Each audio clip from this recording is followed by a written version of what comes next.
Hello guys, this is your friend from ninjavibeZ and we are back with a new fanfic, which is What If Naruto Gathered the Elemental Angel Queens Tenten, Temari, Samui, Kurotsuchi, Haku and others Part 1.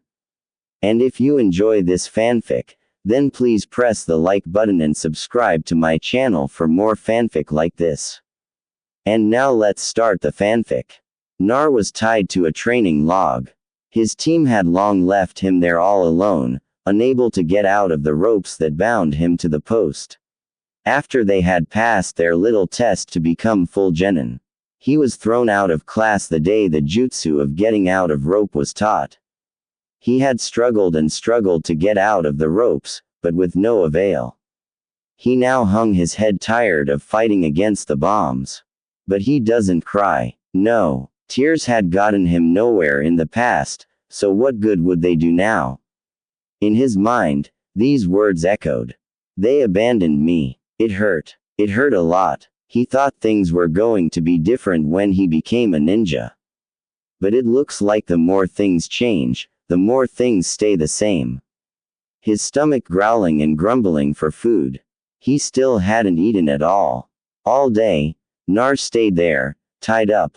No one coming by to check on him whatsoever. So Nar stayed there, tied up alone with only his thoughts as they grew darker and more depressing as he felt all of his will to live leave him. What was the point when no one seemed to care about him? His supposed team didn't care about him at all, not even his Junin sensei.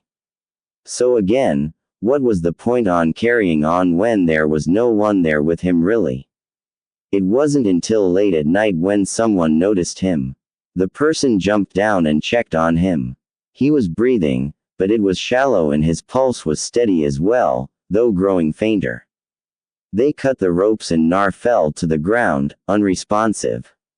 The person picked Naruto's limp body up and then carried him to the hospital, hoping it wasn't too late. Here isn't Sarutobi. The third Hokage ran into the hospital with more energy and spirit that belied his real age. He turns to the Anbu that's standing guard at the door. Where is he? No, he asked in an urgent and desperate manner. He's resting, Lord Hokage. But Nico said, trailing off at the end. But what is it? No. Hai asked urgently. No shifted her stance. She was the one who found and took Naruto to the hospital and found the only doctor entrusted to care for Nar. There was a special staff just set up for Naruto's care. The Hokage set it up, making sure that each member of the staff had an extensive background check and made sure that none of them had any hatred against Nar due to the Kyobi attack. The doctor told me that it seems Naro is losing the will to live. No said softly. This made the old man's face pale. It just wasn't possible at all. He never thought Nar would lose his will to live even after all the boy has gone through. He knew Nar had gone through a lot and he knew that all of them left scars on Nar. Most of them not physical. He didn't think it was that bad really, but it seemed it was. It was worse than he thought. Tell me everything, Nico. Don't leave a thing out, he said firmly. No then gave her full report and Hiruzen wasn't happy at all. No, I know you're tired, but I have an order for you. Hai said. What is it, Lord Hokage? No asked, standing up straight. Get Kakashi here right now. I don't care if you have to tie him up and drag him here. I want him here now. Here barked. No bowed and sunshined away. It didn't take long and she returned with Kakashi, who looked perplexed and bewildered. He was in a shinobi bar with the rest of the Junin senseis having a drink and telling one another stories about their team's tests and stuff. He was then grabbed and dragged away from his fellow Junin by Nico without even seeing her at all. She had dragged Kakashi by the back of his collar all the way to the hospital, ignoring Kakashi's questions. Ah, Kakashi Hissen said in a displeased fashion. What is it, Lord Hokage? Kakashi asked, standing up straight. Well, Kakashi, I thought you should know that one of your students is here in the hospital. Hai said. Kakashi's eye widened. Who? He asked. Nar. Hai said. But how? I left him today and he was all right. Kakashi said. That was hours ago. Kakashi. No, tell him. Hai said as he needed to calm himself. No told Kakashi about how she found Naruto tied to the same post he had tied him to during the day. Kakashi was shocked upon hearing this. He couldn't believe it. He should have been able to get out. It's an easy jutsu to do to get out of ropes. It's a jutsu taught at the academy. The Onai Junin said. Apparently, the teachers at the academy had hindered his studies more than I thought. Hiruzen growled. I apologize, Lord Hokage. I didn't know at all. If I did, then I wouldn't have left him or I would have gone back to check. I didn't know, Kakashi said. You didn't know, Kakashi. You watched over the boy in your time in Anbu. You saw how he lived, what he had to put up with. You should have known his life wouldn't be easy and now he seems to have lost the will to live. Hiruzen said. Kakashi felt like he was punched in the gut. Yes, he did know about Naruto's young life. He should have done more. Be more observant. This was all of his fault. He had failed. He felt horrible. More horrible than he had ever felt in his life, it seemed. I am taking Nar off your team. Kakashi Hazen said, but Lord Hokage Kakashi started. No, you've shown how you treat Nar. He's no longer under your care. If Nar survives, he will placed somewhere else. You're dismissed, Heen said without any room for discussion. Kakashi slumped away and out of the hospital. Inside Naruto's mind, he stood huddled on a small patch of land surrounded by a huge dank sewer. His knees drawn up with his arms wrapped around holding them in place by his chest. His forehead resting on his knees. He was all alone like always. He didn't even look up when hearing the echoing growls. He just didn't care anymore. Everyone would be glad he was gone. No one cared about him at all. No one. The light in the sewer seemed to grow dimmer and dimmer as Naruto's thoughts turned darker and sadder. Damn it. Damn this village to Hades and Tartarus. Look at what it's done. A deep growl said. Yes, this village has done much to this poor innocent soul. He was even rejected by those that were supposed to be called his team. The ones that could give the boy new hope. But not all is lost. My kitsune. An angelic voice said, what do you mean? The boy has no will left. I can feel his life and mine slipping away, and I'm fighting for the both of us, and I'm losing. The kitsune said with frustration. Yes, but remember, even in the darkness, there will always be thin beam of light yearning to break free. The angelic voice said, the kid has no light. He has none. The kitsune said, he does. He has light, but it's just a small sliver. We need to find a way to make it grow, the angelic voice said. How? The kitsune asked. I'll have to pull a few strings and mess with fate. The angelic voice sighed. And you're upset about that? You're God for heaven's sake. You can mess with anything and anyone you like, the kitsune said. Yes, but I'll be breaking my own laws that I've said not to interfere with the mortal realm.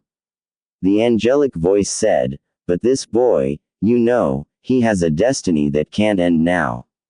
He's far too damn important to be lost.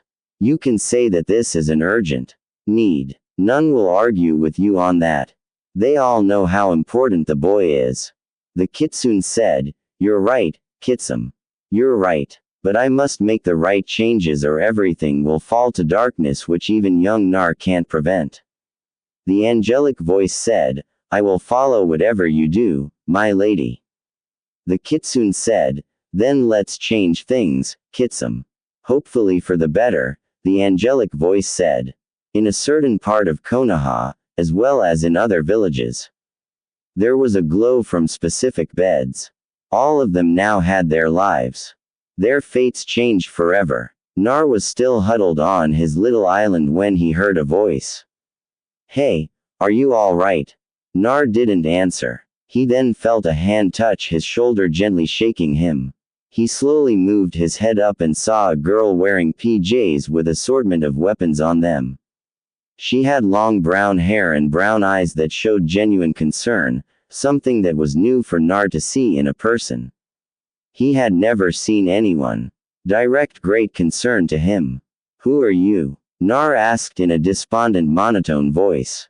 "My name is Tenten. What's your name and where are we?" The girl asked as she looked around her dark surroundings. "I'm not sure where we are, but my name is Nar." Nar said despondently, not even caring to look around. "This isn't a cool place." Tenten and Naruto turned and saw a blonde girl walking to them. She was wearing PJs in the color of dark blue also, and they didn't help to hide her nicely endowed chest. She had shoulder-length blonde hair and ice-cold blue eyes. Hi, who are you?" Tenten asked. The blonde girl looked at Nar and Tenten, eyeing them like they might be a possible threat. Seeing as they were not, she relaxed just a smidge.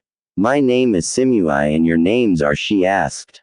Tenten and Naruto gave their names and Samui walked closer to them just so she could be on dry land, which seemed to have expanded from the very small island to a little bigger one to fit the three.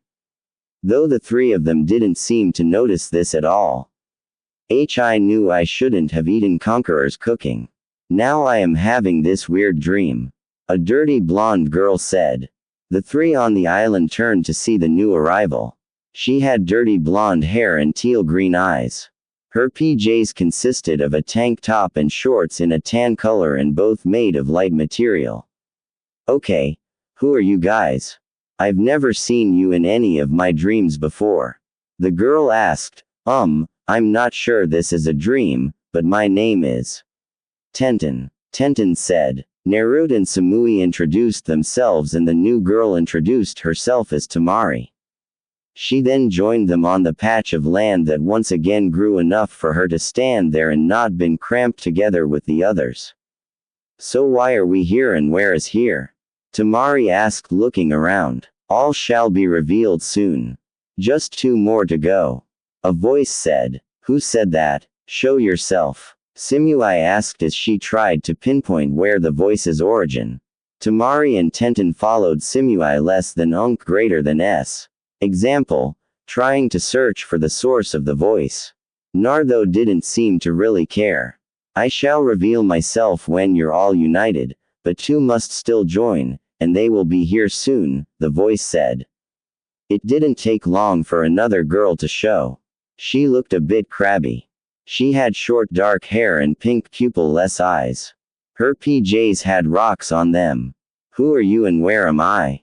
she demanded. "We're less than greater than not sure on the where part," Temari said. After they introduced themselves and found the new girl's name was Kurotsuchi. She joined them on the island and again the island grew larger to accommodate the new addition. Next, the last girl joined them. She had long dark hair and blackish brown eyes. She asked the usual, "Where am I and who are you?" questions. Then introductions were made. The girl whose name is Haku joined the others on the island. Once on the island, it seemed the light in the area increased to reveal where they were.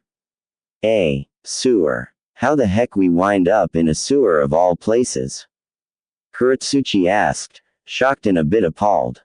"That's it. I'm not eating any more of Conqueror less than greater than s cooking, no matter what he says," Temari groaned. "This isn't a real sewer, but a mindscape, my children. It's a physical projection of a mind," the voice said.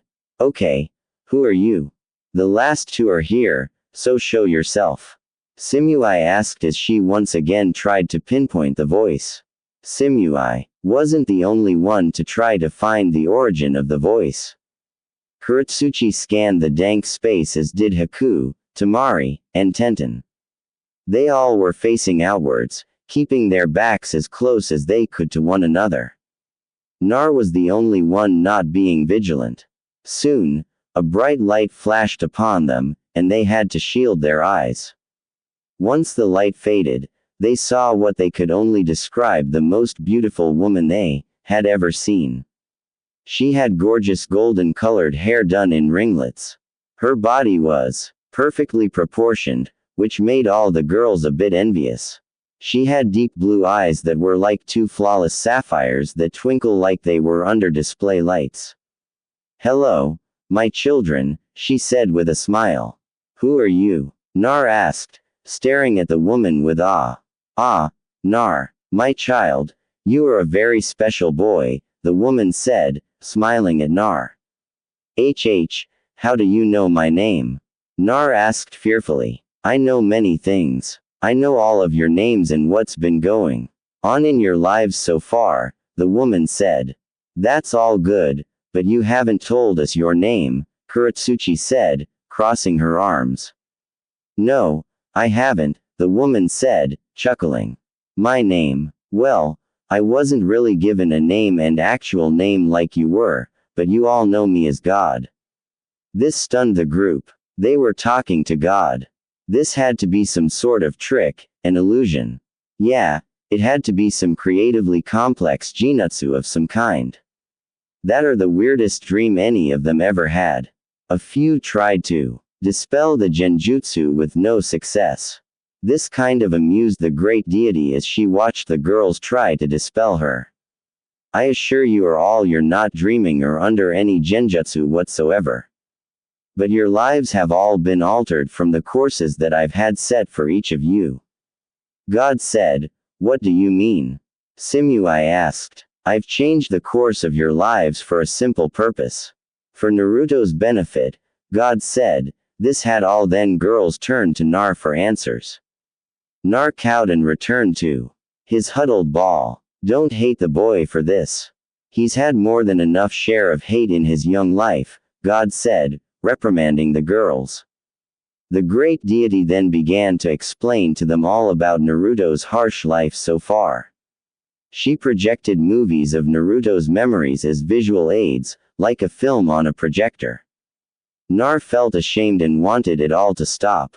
He didn't want to remember all those bad memories. He didn't want anyone to see what he had been through since it was private. They were his burden and no one else's. The beatings, the dirty looks, the way he went for a days going hungry and had to scourge around in the trash for something to eat. All of it was on display. Meanwhile, the girls just watched with tears in their eyes at how people could treat Nar like that. She then told them about what had been sealed within Nar. "You're going to get trouble. The old man made it a law against telling anyone," Nar said. God laughed. And her laughter was like beautiful music. "I don't think the Hokage has the power to punish me, young one," she said with great mirth. "Oh yeah, is there a name I can call you? It feels weird calling you God," Nar said, rubbing the back of his head. The girls looked at Naruto with scandalized expressions. "Nar, do you know who you're talking to?" Tenten hissed. "I'm sorry, but it just feels weird." Naruto mumbled. "It is all right, Tenten. I can see the oddity of just being called God all the time. You can all call me Sophia, the immortal being," said. Okay. So, Sophia, why are we here exactly? You showed us Naruto's memories, but haven't told us the actual full reason." Kurotsuchi asked. "Ah, yes. For that, I need to show one more memory. Then I'll explain," Sophia said. The memory shown was the day of the Genin test. The girls watched the test with interest and shook their heads at Naruto's brash attitude and knew they would need to change that. It then hit them as to why it would be them to change Nar. But putting that issue aside, as they then watched Nar get left behind by his team after the test. I can't believe they did that. Especially the Junin sensei, after going on all about teamwork and his code of those who disobey rules are trash but those who abandon their comrade are lower than trash. He's a hypocrite, Tenten raged. Yes, that was totally not cool, Samui said in agreement. I thought Konohan were supposed to be all big on teamwork and crap. That just shows they don't listen to their own stuff. Kurotsuchi said his team is no better. He's got a damn fangirl and that boy. I don't know, but there's something about him that rubs me the wrong way. I just don't like him. Temari said both aren't worthy of being Gen. The girl is going to get killed on her first mission out of the village and the boy.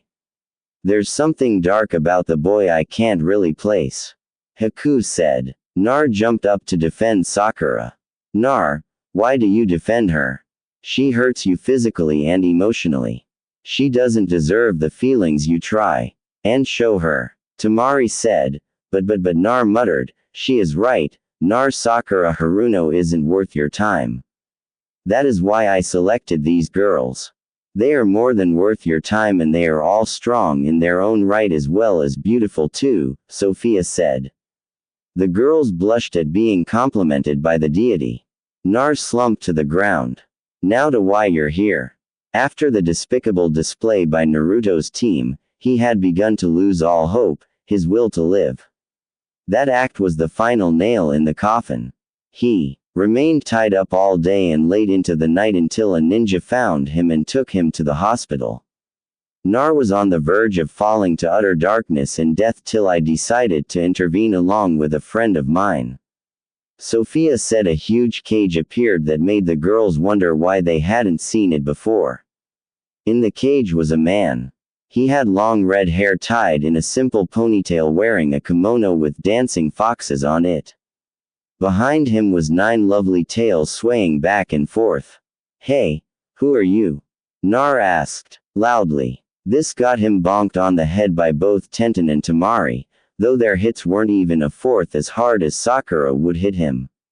Ow, that hurt, Nar wed. You don't need to shout, Nar, Temari chided gently. Tenten just nodded in agreement with the dirty blonde. Fine, but who's the guy? Nar asked in a more quieter voice as he rubbed his bruised head. I'm surprised, Kit. I've been inside you practically since you've been alive. Really? The man said with a smirk. You're the Kobe. Nar shouted again. He was bonked on the head by Tenten and Temari. Use your inside voice, Nar, Tenten said sternly. Nar grumbled as he rubbed his head again. I see you're already teaching the kid manners. He needs them since he has none whatsoever. Though I don't really blame him since no one has ever taught him any to begin with. Caillou said he was amused by the girls already trying to teach Nar manners. I don't understand. I thought you're a bloodthirsty demon bent on utter destruction. Tenten asked. Oh, that well I only get like that when I've had a bad day or too much to drink or someone really pisses me off. Normally I am very peaceful when I am left alone and all. Caillou said neither the girls or Nar really knew what to say to this. Kitsun, I believe it's time to begin teaching them. Sophia said, as you wish, my lady. Caillou said, bowing to the deity. Inside Naruto's mind, he and his girls got trained. For Nar, it was a total rebuilding. The girls, Kobe and Sophia, had to tear down everything Nar knew and start from scratch. Sophia helped by producing a plant and giving the girls shears. This bush is Naruto's whole being. I gave you the shears for you to prune off all the parts he doesn't need and leave the characteristics that he should keep, Sophia said. But how will we know what to prune? Haku asked. You will know, Sophia said mysteriously. The girls all looked at one another, then shrugged, and then they gently and carefully began to work. It was amazing how coordinated they were together, even though they hadn't known each other for very long. But deep inside, they just felt they had known one another for a long time. It was hard to explain. This was Sophia's doing. She jump-started the sense of camaraderie between the girls. It was just a jump start. The rest was up to them. The girls clipped off Naruto's brash nature, his stubbornness, though kept enough so he wouldn't give up when he faced a challenge. They pruned down his hyper-personality and also love for ramen. They kept Naruto's great loyal nature, though pruned it back a little so it wouldn't hinder him. His cunning mind that he got from doing pranks as well as thinking on the fly was kept. They kept going, making sure Nar would be better for it. Once done, the girls stepped away and the plant disappeared and Nar, who was asleep for the whole thing, awoke. "Oh man," he grumbled. "How do you feel, Nar?" Haku asked. "Weird. Like I am new though. I remember how I used to be," Nar said with a frown. "That's good. Now we have a clean slate to work with," Sophia said. "Yes, the kid will be able to learn things better without all the baggage he's had before." The Caillou said Nar learned manners to begin with, then he went on to what was taught at the academy. Kalobi played the role of instructor for this and Nar actually listened since most of his bad habits had been snipped away. Though he still got bored since he really wasn't one for lessons that involved sitting, reading, and listening. He was more of a person of action. Meanwhile, Sophia had the girls get to know one another since they'd be spending a lot of time together. With that, the girls asked for some different clothes since they didn't want to just wear their PJs. Sophia told them to think what they wanted to wear, and it shall be done. So, each girl thought about what they wanted to wear, and they were dressed in the apparel they thought of. They all chose their outfits they wore as kunoichi. "I have a question, Sophia," Tenten said. "What is it, Tenten?" Sophia asked. "Why did you pick a girl from each of the 5 major villages?" Tenten asked. The other 4 girls were curious about this as well. "I wanted Nar to have a piece of each of the villages, and when I looked through each village looking for possible candidates, I found you 5 were the best in my opinion," Sophia said. "But though I am from Kiri, I'm not a shinobi. I am running with Zabuza and he's a missing nin," Haku said. "Your heart is pure, Haku. That's why I chose you. That's why I chose all of you. You all have pure hearts and souls. Even though a few of you have taken lives for your duty, you never taken an innocent one that would darken your soul," Sophia said. The girls nodded. "But why me? Iwa and Konoha aren't friends due to the last shinobi war," Kurotsuchi asked. "What a better way to bury the hatchet than to have such a union? I've heard and seen many mortals do this custom to cease feuds," Sophia said. The girls had to nod in agreement with this. The Hyuga clan won't be pleased with this. They don't like Kumo due to what we tried to do, Samui said. "Ah, yes. That," Sophia said with a small frown. "What do you mean?" Haku asked. Samui then explained how the previous Rakuage tried to kidnap the young Hyuga heiress so they could breed their own Bakugan. Haku blanched at this. "There are many dirty dealings in all of the villages. I am saddened that so many souls are tainted with such darkness," Sophia said sadly. After Nar got his education, he then began training as a shinobi in the proper way. Caillou taught Nar the Kitsun-style taijutsu since it worked well for Naruto's fighting. It dealt quick, hard blows and at times used sneak attacks on opponents. Nar also learned many enjutsu since he had the chakra reserves to do many powerful jutsu without getting worn out. Kyobi of course had to keep warning Nar not to overdo it. Nar had no use for genjutsu, but Caillou found a way to around that. He just had Nar become sensitive to the illusion-based jutsu so he could spot it and dispel it if needed. What also happened was a part of Naruto's brain was awakened. The part where he was talented in Fu and Jutsu. Now Kalobi knew this was gift that Nar had inherited from both of his parents. So Nar got to work learning all the Fujutsu he could. Sophia provided the scrolls on the topic and Nar became quite skilled in it. He could now rival a seal master. During that time the girls were included into the training. They worked with the skills they had and expanded. Caillou provided an excellent source since he had been around so long he could help each girl out. Sophia also sought to expand all of the girls' chakra reserves since she knew they'd need to be stronger. The girls wanted to not only get stronger for themselves, but to get stronger so they could help Naruto and each other. They didn't want to be helpless. They all cared for the blonde very much after spending so much time with him. They just couldn't help not to. And with that, the girls opened up to Naruto more and more. Sophia saw this, all and smiled since she knew the future was looking brighter and brighter for them all. She just hoped it was enough, though.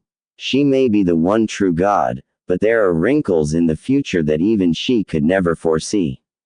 So she and the Kalobi prepared them as much as they could. Temari had perfected her wind jutsu. It helped that Sophia topped up Tamari's affinity to wind so Temari could do it using very little of her chakra.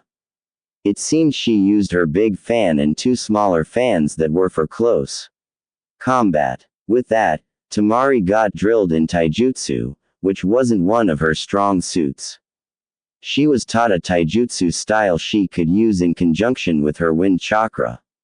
She released a bit of wind chakra with every strike to deal more damage to her opponent. Temari didn't care for genjutsu and was taught how to dispel it. Her taijutsu style she called Gale Force style.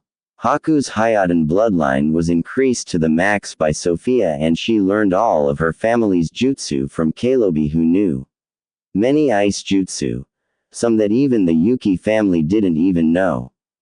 She was also taught wind and water jutsu, too. She also learned more medical jutsu by Sophia since Kalobi wasn't one to really know that stuff. He healed himself, so didn't need to know any healing jutsu.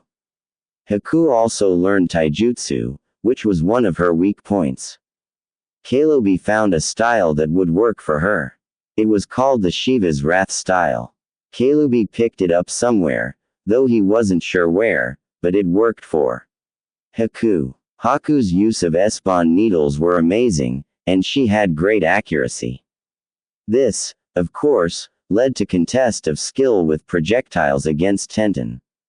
The matches always came out a draw. Tenten's accuracy was now amazing.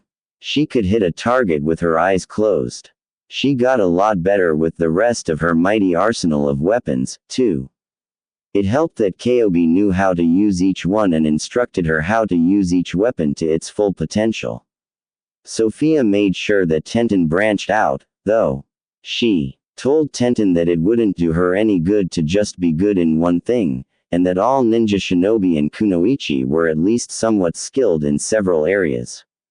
So, Tenten worked on getting her taijutsu up to par as well as enjutsu, too. Genjutsu was difficult for her since she didn't care for it much. As for her enjutsu, she learned she had a water affinity and was taught by Haku and Kurotsuchi as well as Kalobi. She also got more help in her Fujutsu since she just knew how to do storage scrolls. Samui's skill with her Tanto was excellent as well as her lightning jutsu. She used them both effectively. Kalobi and Sophia helped Samui in her training with Kale giving her scrolls to work from so she could use her Tanto more efficiently than before. Sophia used her vast knowledge to give Samui lightning jutsu as well as Upsamu's lightning affinity to the max. Caillou didn't know many lightning jutsu since he preferred his fire-based ones more. Samui though needed work on her taijutsu. Since it was average, she wanted to get better with it since she knew that was an area where she lacked. She had little bit of genjutsu but not a whole lot. She only used it to distract her opponent really. Kurotsuchi had some work cut out for her when they found out she had 3 nature affinities: water, fire, and earth, which Sophia up to the max. Sophia helped Kurotsuchi to combine them into lava release, a rare type to have. Kalobi got to work in helping Kurotsuchi in her taijutsu and she excelled in that along with her enjutsu training. Another thing they had to work on was her attitude since she could get overly cocky and to not look down on certain shinobi because of their jobs. It a bit, but otherwise she was fine the way she was. Her anger and distrust over Nar being a leaf nin was gone and she had accepted him. All 5 girls trained and sparred against one another as well as against Naruto to get better as well as build camaraderie with one another.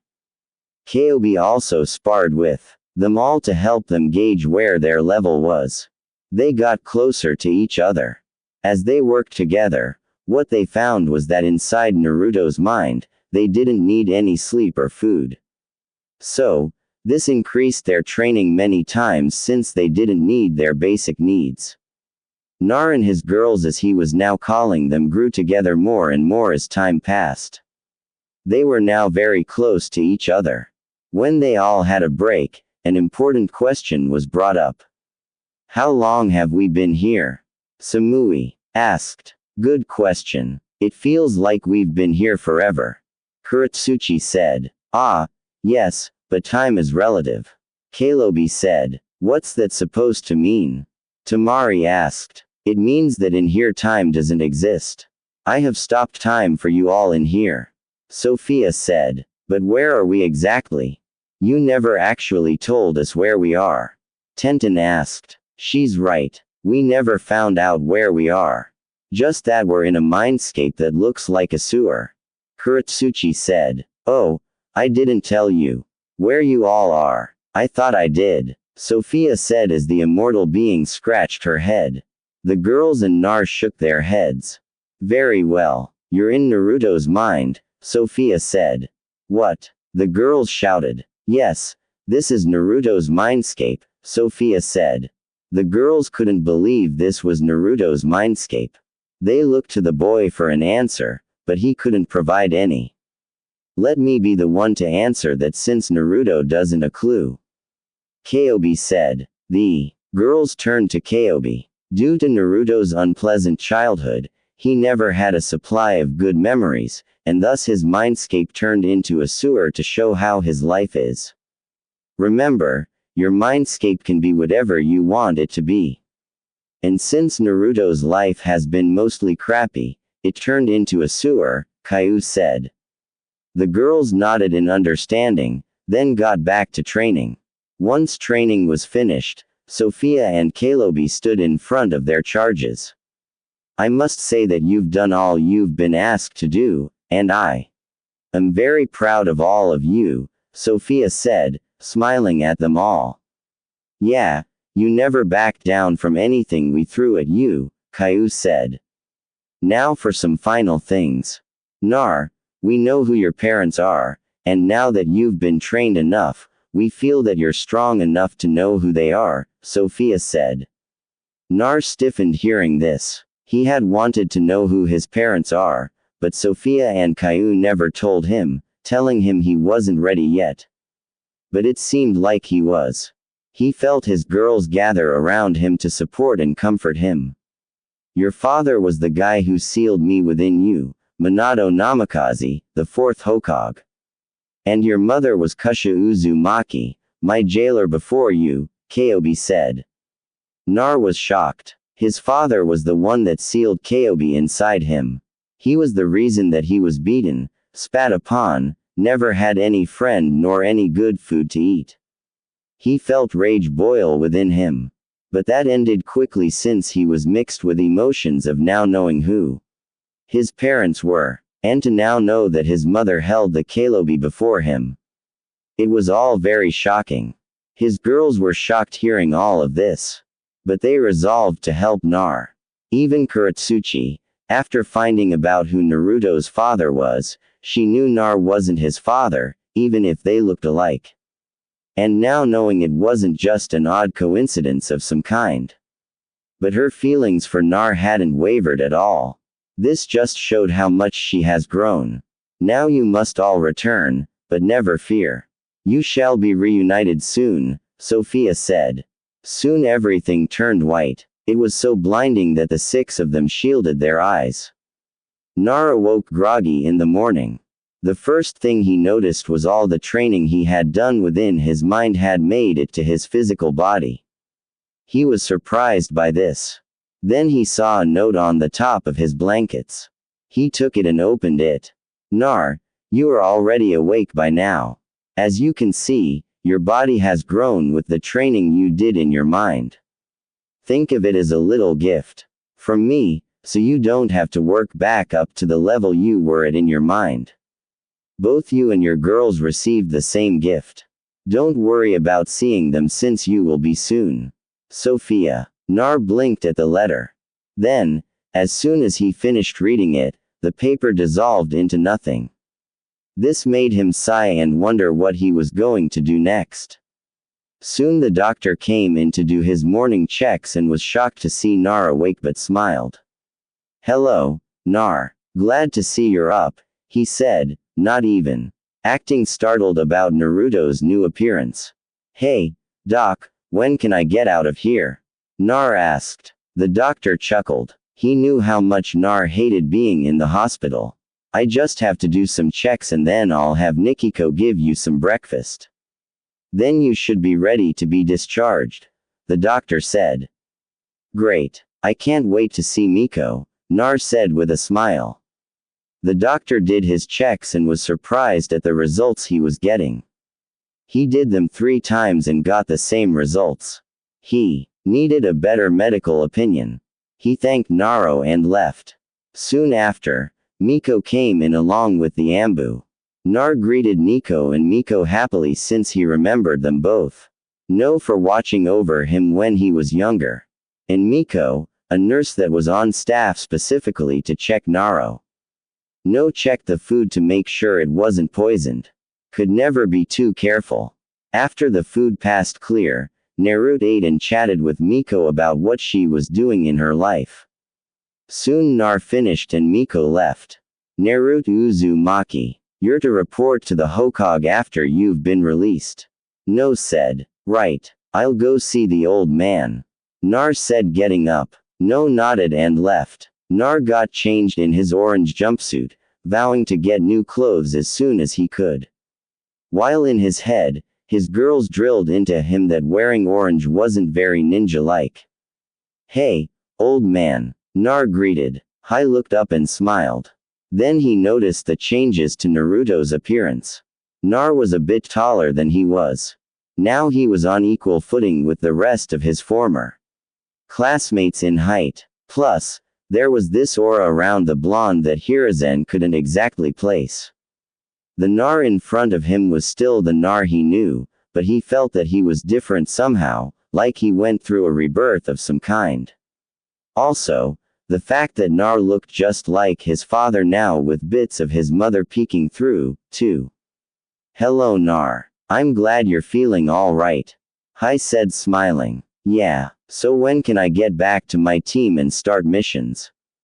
Nar asked. Ah yes about that, I've decided to remove you from your team. Hai said. Nar was shocked. What? But what am I going to do? He asked. I did this with good reason Nar. Your Junin-sensei is responsible for you and your teammates and that means everything. What Kakashi did was inexcusable.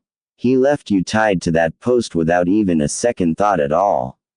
Hai said firmly. But what am I going to do? I need a team. Naro asked frowning. Lord Hokage if I may. No asked. Go ahead, Nico. Hai said. No appeared and stood at attention. I wish to be Naruto less than greater than S instructor. I know he has much potential and wish to help him reach it. No said. You do realize that if you do this, no, you'll be retired from Anbu, right? Hai asked. I do, sir. I've been mulling over retiring from Anbu anyway, and this is a perfect chance if you allow it, sir. No said. Very well. Remove your mask and introduce yourself to your new student, Hazen said. No nodded and removed her mask. Nar stared at the beautiful woman in front of him. She had brown eyes with purple hair. She smiled at Nar. My name is Yuga, your new Junin instructor, Yugao said. Name is Naruto Uzumaki. Nar said grinning. Nar, you may leave while I discuss with Yuga your training. Hiruzen said. Nar nodded and left. Lord Hokage. Yugao asked. Yuga, you're taking on a big responsibility. I am very proud of you, though I'll miss you as an Ambu. Please do whatever you need to do to not only keep Naruto safe, but train him to be the best shinobi can be. Hai said. I will, Lord Hokage, Yuga said, bowing. Before she could leave, a scroll appeared on Hirazen's desk, and he picked it up and opened it. Read it. It seems that Naruto has had some training already, and this means some changes will have to be made, he said. What do you mean, sir? Yuga asked, confused. His motioned Yuga over to read the scroll. She was surprised to what she was reading. This will change a great many things. Nar walked around the village feeling pretty good. He wanted to head to the nearest training ground to try out his new skills he now has. It was cool doing them in his mind, but to now actually have a chance to use them awake meant they were truly real. Like the old saying goes, seeing is believing. But before he could even go to a training ground, he walked into his old team. What are you doing here, loser? Sasaki asked coldly. Nice to see you too, Nar said coolly. Nar, idiot, watch where you're walking. You nearly bumped in Sasuke. Sakura screamed. Huh, you say something? Nar asked in Kakashi-esque style. This made Sakura angry and she went to punch Nar, but her fist was stopped by Kakashi. Now Sakura, you can't harm a fellow Konoha shinobi outside of a sparring match unless you want to face punishment. Kakashi said gently but sternly. But Kakashi-sensei Sakura. Kakashi just gave her a stern look and she went quiet. Hey Kakashi, Nar greeted neutrally. Hello Nar, how are you? Kakashi asked, though he was still hurt that Nar was no longer on his team. He knew he'd have to make it up to Nar somehow some way. Doing good. I just came back from the old man's office and got a new sensei. Naruto said. I see. So, who is it? Kakashi asked curiously.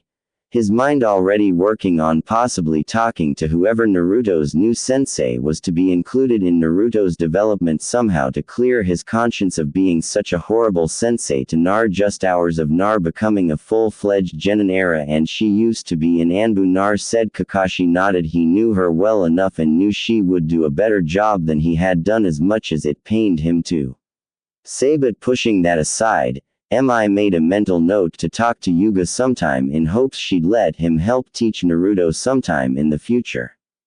He knew he could still teach Naruto something, not knowing of the training Naruto had gotten in his mind by Sophia and Kitsum. Sasaki got angry. How come this loser gets his own sensei? I am an Uchiha. I should have my very own sensei and not be on a team, since it will only drag me down. The Uchiha stated. Sakura winced at this because the Hokage handles all team assignments and he took me off your team and I got a new sensei. Now, if you excuse me, I need to go train, Naruto said. Sasaki glared at Naruto's back and was about follow when he was nabbed and dragged off by Kakashi to report after their latest mission. Nar got to a training ground and smiled. Now, time to try out my new skills, he said. Yes, I'd like to see what my new student knows, Yuga said as she appeared from out of nowhere, it seemed. Hey, Yuga-sensei. Nar greeted. Hello, Nar. Now, let's less than greater than. See what you can do, Yuga said. Nar nodded. Yuga watched and was amazed at what Naruto was doing. Nar was really good in his Kitsun Taijutsu style. Yuga tested Naruto in all areas before they stopped to rest. She found that Naruto was very skilled and even better than what was written. She had her doubts when she read the scroll, but testing Naruto had diminished those doubts all away. Now she couldn't wait to teach Naruto and maybe learn a few things as well, too. She knew that she could expand on Naruto's skill more. The entire training ground was a wreck by the end of the assessment. You are very well trained, Nar Sophia. And that Kitsune person did a good job, Yuga said. How do you know that? Nar asked worriedly. Don't worry, Nar. The Hokage received a scroll detailing what has happened to you. He labeled it an SS rank secret like your tenant. Only you, me, and the Hokage knows, Yuga said. Naruto relaxed and nodded. Now, I know this is late, but we should introduce ourselves and stuff like you did with your last team, Yuga said. Nar nodded. I'll go first. My name is Yuga Isuki. My likes are swords, learning kenjutsu, and my boyfriend Hayate. My dislikes are perverts and people who look down on kunoichi. My hobbies include moon watching and learning new kenjutsu styles. My dreams are to be a kenjutsu master and open my own dojo. Yuga said, my name is Naruto Uzumaki. My likes are ramen, learning new things and my precious people. My dislikes are how long it takes for ramen to cook. Perverts and those who can't tell the differences between a scroll and what's sealed inside it. My hobbies are pranking and working on new seals. My dreams. Well, to be honest, I don't know what my dream is anymore. Nar said, I thought it was to be Hokage. Yugao asked, remembering when Naruto was younger and him shouting his dream to the world. Yeah, but now things have changed and I'm not so sure anymore. Naruto frowned since his dream for so long was to be Hokage. But now that he had girls who saw him and liked him, he didn't really feel like he needed to be recognized by the village as much. He still wanted to, just not like before. His girls saw him and that felt just right and enough for him. It's all right, Nar. I'll help you find a new dream, Yugao said. Thanks, Yuga, sensei, Nar said with a smile. Good. We are now Team 11 in, Yuga said. Naruto nodded then frowned. But I thought all teams have to have 3 genin and a junin sensei. He asked. Yes, usually. But the Hokage after reading the scroll decided to make a changes in your case. He feels that if you have teammates then that would lead to questions that neither he nor you could really answer or want to. Yuga said. Nar nodded. Now, I believe you need some clothes befitting a shinobi, Yuga said. Naruto nodded and looked down since his old orange jumpsuit had been put through the ringer during his training. The orange jacket was ripped up that he had to take it off with the orange pants just a few notches down from that. Not to mention, his girls drilled into him that he shouldn't wear so much orange since it was likely to get you spotted on a mission and killed. He still liked orange, but knew to tone it down a lot. He followed Yuga into town. Yugao took Naro to a weapons shop called the Dragon's Claw. In the shop's window was a sign that showed that they only served shinobi clientele. They entered and Nar froze. At the counter was a bun-haired girl. It couldn't be, could it? Sure. She told Nar that she lived in Konoha like him, but to see her meet her in the flesh. Right off the bat, he wondered if Sophia had something to do with this. Tenten was bored. Today she had a day off considering she and her team had come back from an escort mission. The mission was basic and simple without any real hassle unless you include dealing with her psycho sensei and teammate and her other brooding Emma-like teammate. But now she was manning the counter, wishing something good to happen. This morning when she awoke, she was surprised by her body change. She read the same letter. Naruto got and just shrugged. Thankfully, all of her clothes still fit, including her kunoichi outfit, which consisted of a pink sleeveless shirt and dark green cargo-style pants. She really didn't want to have to go through the pain of buying all new clothes. She was a girl, but shopping wasn't her thing unless she was shopping for ninja stuff like weapons. Hello, Tenten minding the store today? Yuga asked with a smile. Hi, Yuga. Yeah, I still think Dad does this because he's too lazy to do it himself.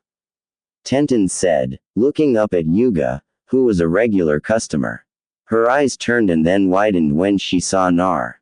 Yuga noticed this and hoped there wouldn't be a problem. Tenten got up and walked to Nar. Then, well, she glamped him.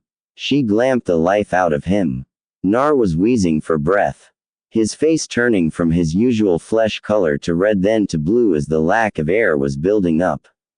He was tapping Tenten's arm, hoping she would get the message. Finally, Tenten released Nar and smiled wide. "It's so great to see you, Naruto, in the flesh," Tenten said. "Yeah, but you could have greeted me a little softer," Naruto said, gasping for air as his face slowly turned back to his normal coloring. "Hey, sorry," Tenten said as she rubbed the back of her head. "You two know one another?" Yuga asked, eyeing the two genin. Tenten wasn't sure what to say, but Nar jumped on it. "It's okay, Tenten. She kind of knows about Sophia," he said. Tenten just nodded and the two told Yuga how they knew each other, though in abridged version.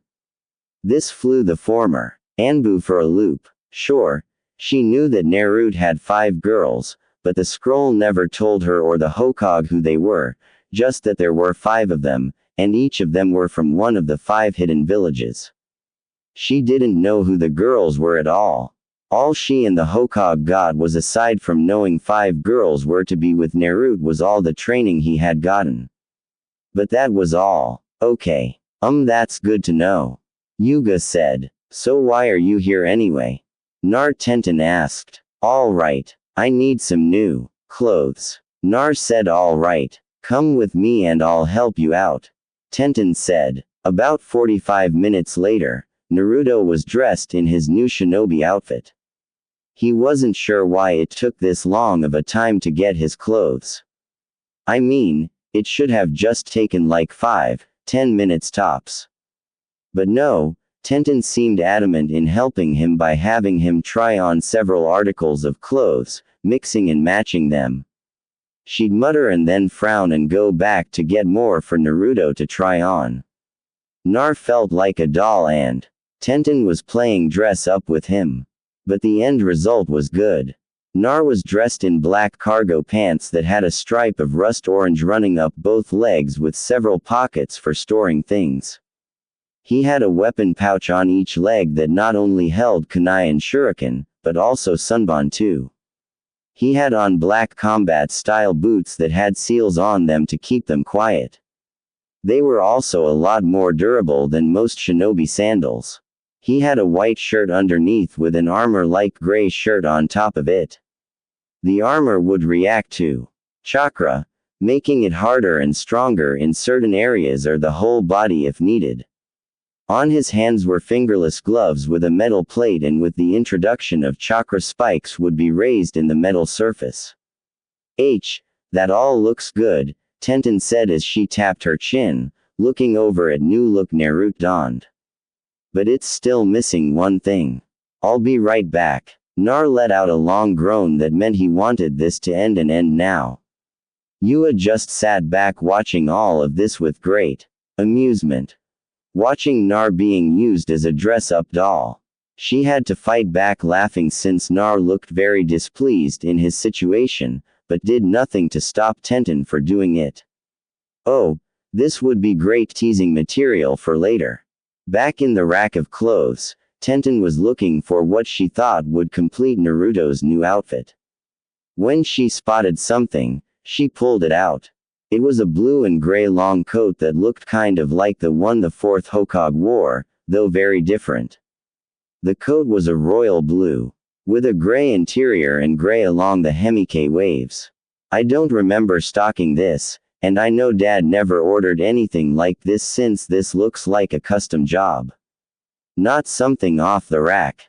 This had to be Sophia's work, the weapons mistress thought. She took the item and headed back here. This should finish off the look. She placed the coat on Nar. Nar then looked himself in the mirror and then turned around to see the back of the coat. He was shocked at what he saw. The image on the back was a 9-tailed fox with its 9 tails flaring out in an impressive manner.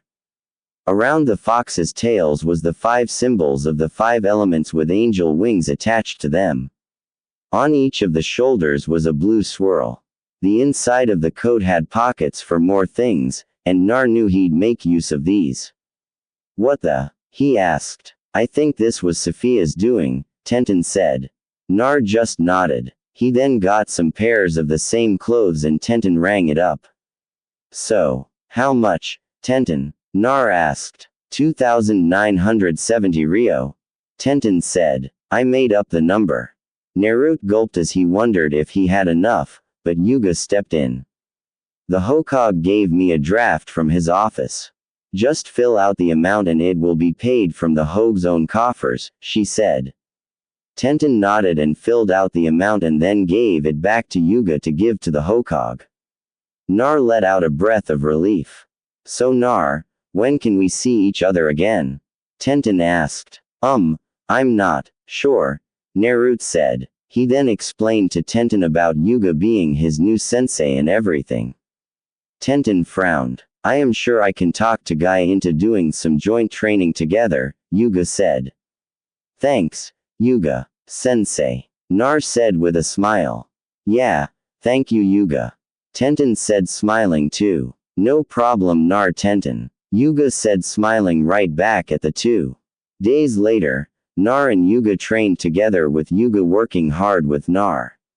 Sure, Nar had got his training in his mind and he was a very well killed in many things outside because of it, but Yuga provided more help to Nar, giving him new situations that he or his girls never practiced in. Yuga wanted to make sure Nar knew how to fight in almost any kind of situation and to use his head more. She had a good deal of practical experience and it was different for Nar training with Yuga than when he trained with his girls Kyobi and Sophia. Plus, the fact Yuga was a different kind of teacher and that meant the same thing he might have learned from Kitsun wouldn't be the same when Yuga taught him. So, it not only reinforced what Naruto knew, but it was different in a way, too. You're getting better at reading the terrain and thinking quickly in a bind Nar, Yuga commented. Thank you, sensei, Nar said as he dodged a slash from Yuga's katana. Yosh, what amazing flames of youth.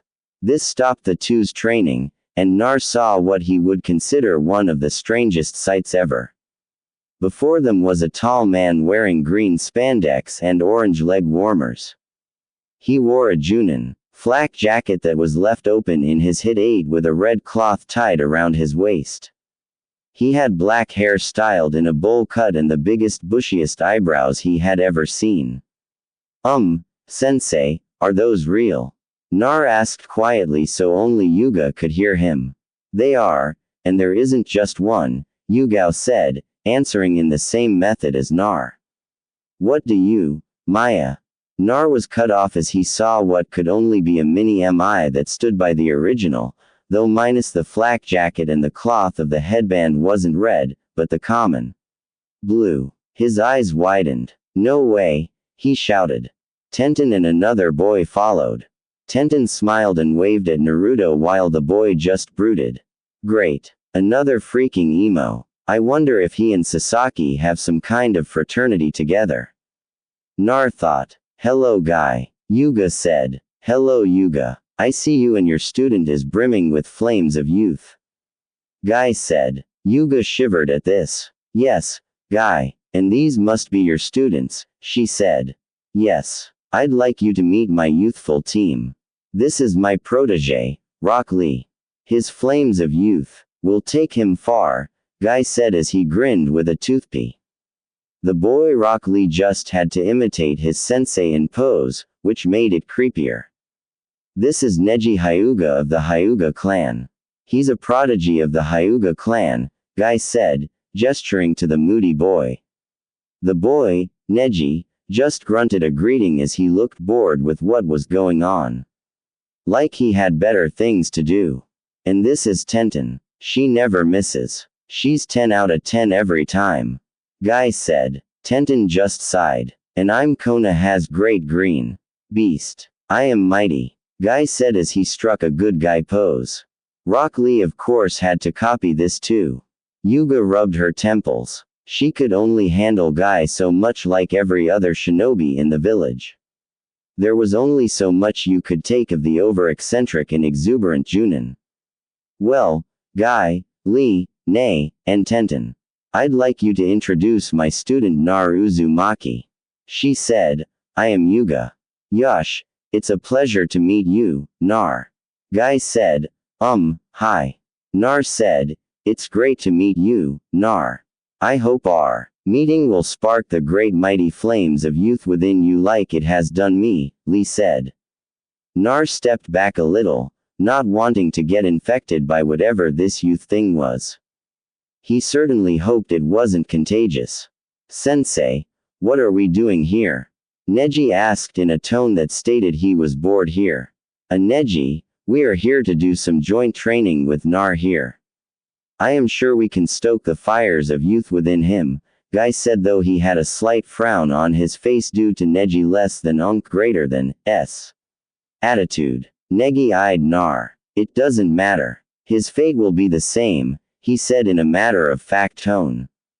Guy now frowned at this. What did you say, bastard? Come and say that to my face. Nar growled. Neji ignored Nar. You're just like that emo Sasaki. You've got a huge freaking rod up your butt, Nar said. Tenten's eyes widened and had to bid back the laughter bubbling within her. That wasn't very youthful to say, Nar, Guy said with a displeased look on his face. I call them as I see them, Guy. He's a part of the emo fraternity where all they do is and whine about their own pathetic little lives and cut themselves since they have nothing better to do. Bet they even play with each other since they're probably gay, Nar said. Tenten couldn't hold back anymore, and she fell on her back, laughing and rolling on the ground. Yugao held her laughter back better than Tenten, but had an amused smile on her face. Guy muttered about the unearthfulness of it all while Lee was confused. Neji looked pissed. He activated his Byakugan trying to intimidate Nar. It didn't work, so that got a reaction out of you, Nar said idly. Nei charged forward. Nar dodged the initial attack. Guy looked ready to stop it, but Yuga held him back. Let it go this time, Guy. We less than greater than LL make sure it doesn't go overboard, she said. She kind of wanted to see how Naruto fought against another genin with a year more experience. It would give Nar much needed knowledge and experience. Guy just nodded, though. Had his doubts this would end well. Tenten watched since she had seen Naruto spar as well as sparred with him when she and the other girls were in his head. But seeing it for real was quite different, and especially against Nei. Tenten wasn't totally sure who'd win. She knew Neji was good since he was Rookie of the Year in their class. But Naruto was good and could be sly as a fox in battle. Neji snarled as he kept trying to hit Naruto and he evaded each time. He couldn't land a hit on Naruto. At all. No matter how hard he tried. Is that all you got? Fate has determined me to be the winner the same way as fate has determined that you'll always remain in your lowly station you were in.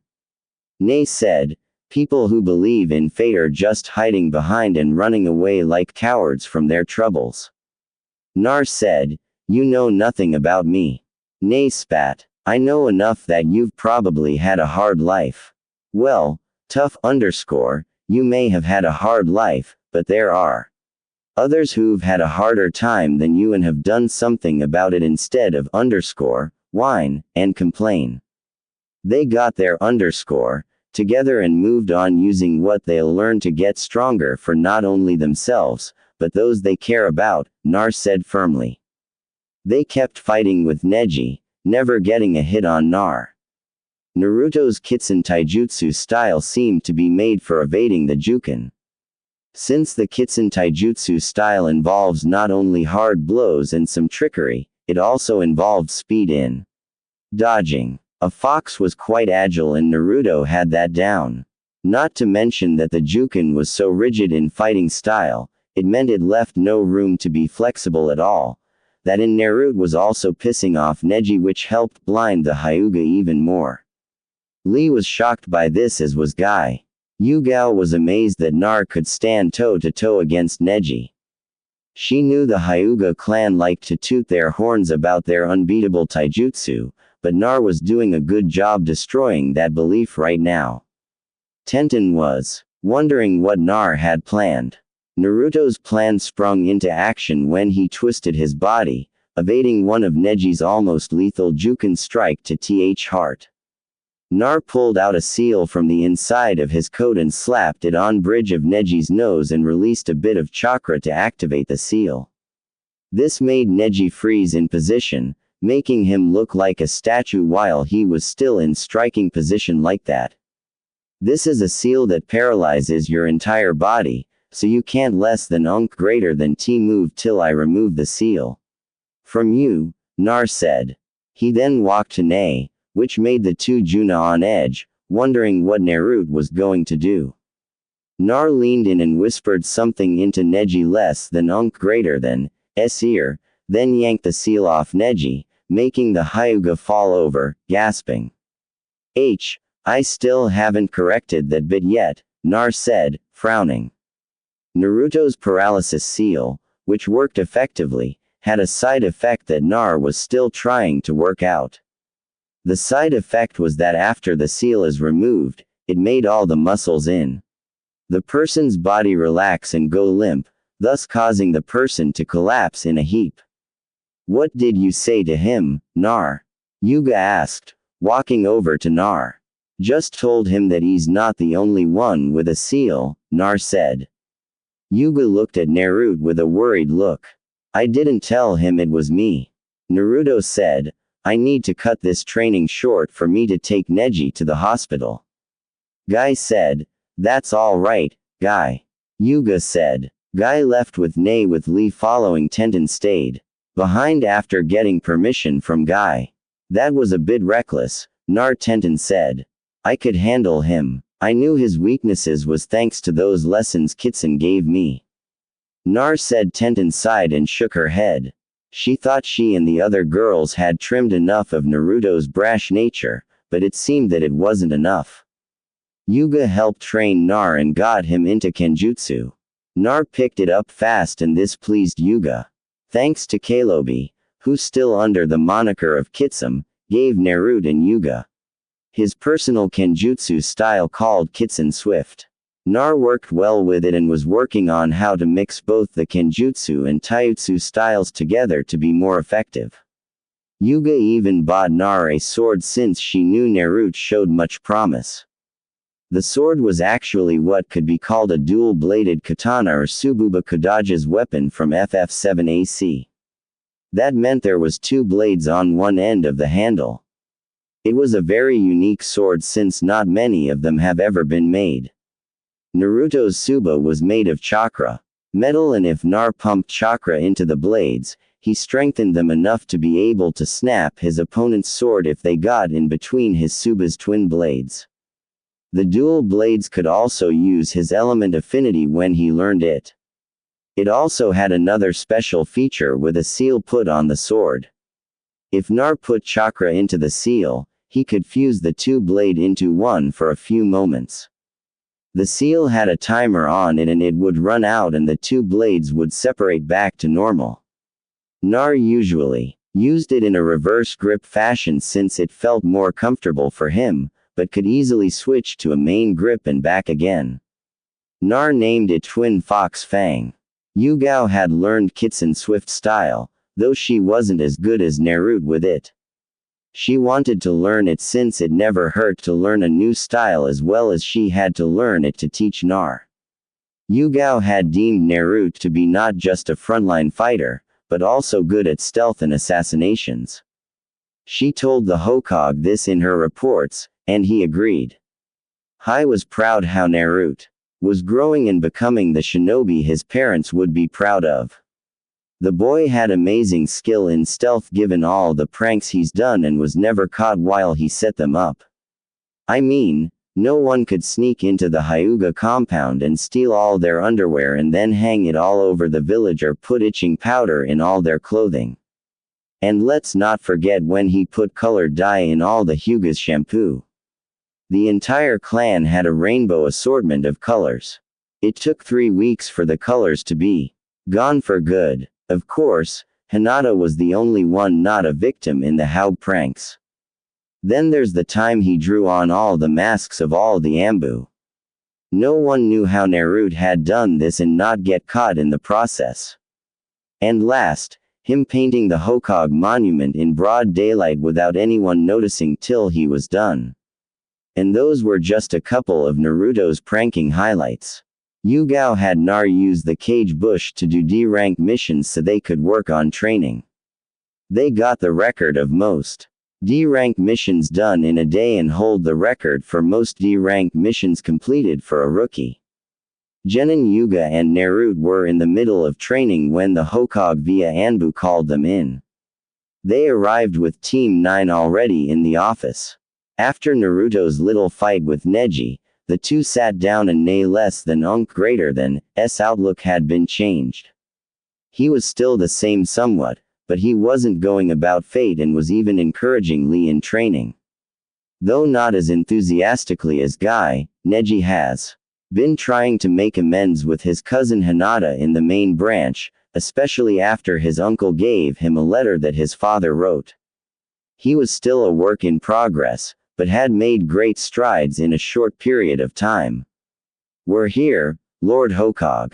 What's the emergency?" Yugao asked. "Ah yes, Team 11, you are here to go with Team 9 to Wave. I got a message from Kakashi stating that their mission, which was AC rank, has turned to an A rank after encounter Zabuza emoji. They are in need of backup," said. "Don't you think 2 teams is a bit overkill, sir?" Yuga asked as she looked at Team 9. "Not really. You Team 11 have a separate mission. Team 9, you are to go to Wave and assist Team 7 in any way possible." Hiruzen said, "Yes, Lord Hokage, our brilliant flames of youth shall not fail you. We will go and help my eternal rival and his team and show off our dazzling flames of youth to our enemies." Guy proclaimed, then struck the good guy pose complete with toothpick. He then dashed off shouting about youth at the top of his lungs, leaving a huge trail of dust in his path. Neji and Tenten sighed as they hung their heads in utter and total embarrassment while Lee copied Guy in pose and toothpick. Then he dashed off after his sensei, leaving his own trail of dust and his own overly loud proclamations of the greatness of the springtime of youth. Neji and Tenten followed out heads down, still feeling so embarrassed, even though they should be used to this by now. Hai thankfully had learned how to block out Guy's shouting while still being able to listen to Guy. He then turned to Nar and Yuga. "Yuga, this mission you and Nar will have is an assassination. Do you think he's ready?" Hai asked seriously. Yuga thought for a moment, then nodded. Nar stayed quiet. It the whole time since he knew this was his sensei's decision and he'd abide by it. "He is, sir," Yuga said firmly. This made Naruto's chest swell with pride in the confidence that Yuga had in him. "Excellent. Get packed and meet Team 9 at the gate," Hisan said, then dismissed them. Both Team 9 and 11 headed to Wave with great speed. They didn't have a civilian with them, so they were able to get to Wave in no time. They got to Tuna's home thanks to some directions from a villager. When they got there, they were greeted by a woman named Tsunami, who was the daughter of the bridge builder.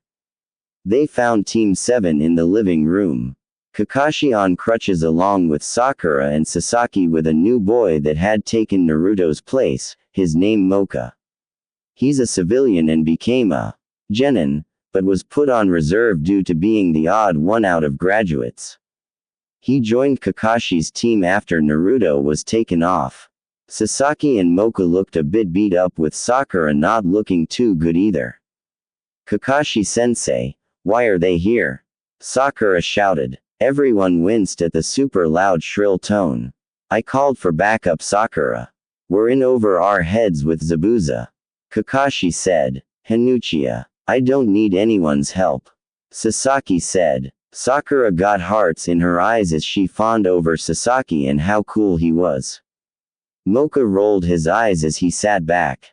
"Please tell me I wasn't like that," Nei whispered to his teammates. "Not at all, Neji. You didn't have that kind of attitude," Tenten said. Neji sighed in relief. "You were just all emo about fate and crap," Tenten said happily. Neji dropped his head. Cheer up, Nei. You are no longer like that. You've let your glorious flames of youth explode within you. Lee said. This didn't cheer Nei up at all. He just got more depressed. The three Jun decided they needed to talk about the situation, so they sat away from their students. Okay, Kakashi, what's the situation? Yuga asked. Kakashi then explained everything that happened after they left Konoha. Being attacked by the demon brothers should have tipped you off that this wasn't a simple C-rank mission and you were in over your head. Kakashi Yuga said sternly. I know, but I left the decision of going on or turning back up to my team. Kakashi said. Yes, and look at what happened. Yuga said with a frown and scolding look at her fellow Junin and her former Anbu captain. Yosh, that was very youthful getting trapped in that jutsu, guy said. Yeah, I'm a bit rusty. Kakashi said, rubbing the back of his head. Well, you have Team 9 to you back up. Nar and I have another mission. Yuga said. And what mission is that? Kakashi asked curiously. We're to eliminate God. Yuga said. You think Nar is ready for that? Kakashi asked. I do, Kakashi. I have trained Naruto long and hard. He's ready for this, Yuga said firmly. Kakashi wanted to say something, but he knew it wasn't his place at all to question a fellow Junin about their training methods or about the ability of their students. While the Junin were talking, the Genin were sitting off to the side. Mo looked listless and bored.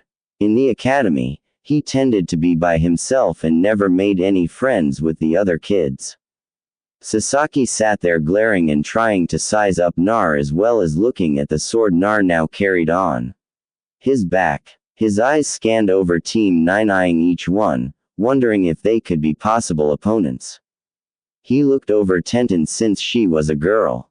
But he saw a possible strong opponent in Nei since he knew as a Hyuga Neji was strong, though not as strong as him, and Uchiha of course.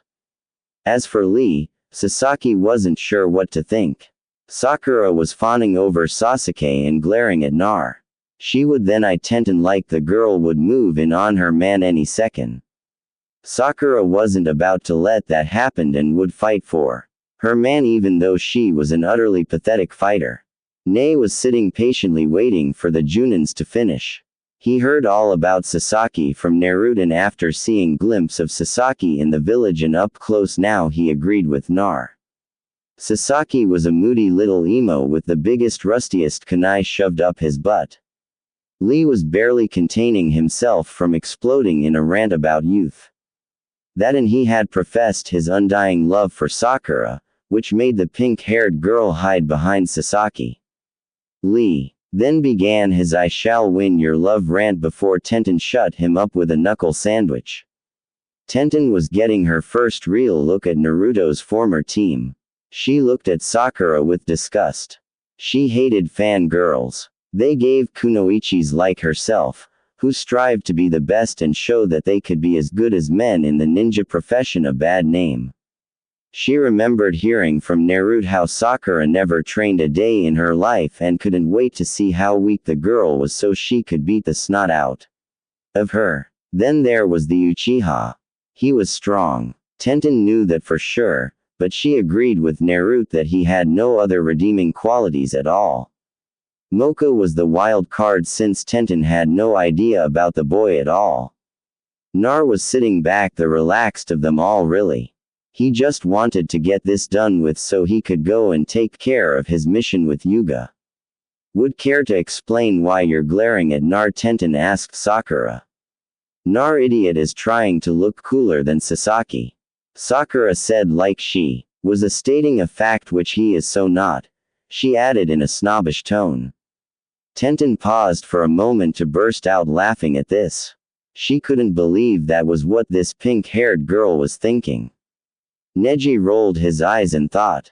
Typical fangirls. What's so funny? Sakura shrieked. I'm sorry, but Nar isn't trying to look cool for anyone. Tenten said as she tried to get a control of her laughter.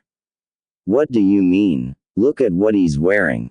But it doesn't matter since Sasaki is still cooler, Sakura said firmly. Tenten stopped laughing and glared at Sakura. Yes, Tenten had to agree with Sakura that Sasaki looked cool.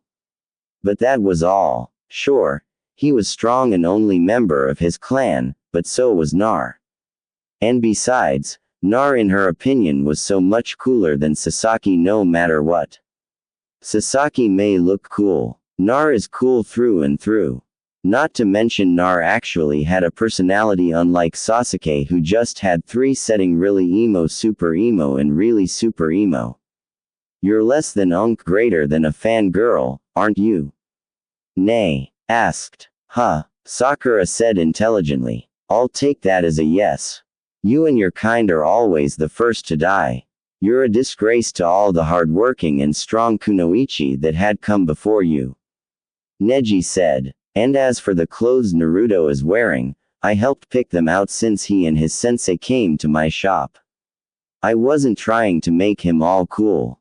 Just something that wasn't all orange. Tenten said, HN. The loser needs a girl to pick out his clothes. Sasaki snorted. Yeah, he can't even buy his own clothes. Sakura said, backing up her beloved Sasaki. Tenten looked pissed, but Nar stopped her. They're not worth it, he said. Tenten frowned, but sat back. Soon, the Junin broke their meeting and came over. Okay, here's what's going to happen. Team 9 will be helping us watch over the Suna while I train my team up. Kakashi said. What about Nar? Tenten asked. Nar and I have our own business to take care of. Come Nar, Yugao said. Nar got up and said his goodbyes to Team 9, then left. Sasaki glared at Naruto's back. He didn't like that Nar had his own assignment and he was stuck here. Nar and Yuga made their way from Suna's house and then stopped. Nar uses many cage bush and have them locate and scout God's hideout. Make sure they aren't seen at all, Yuga said.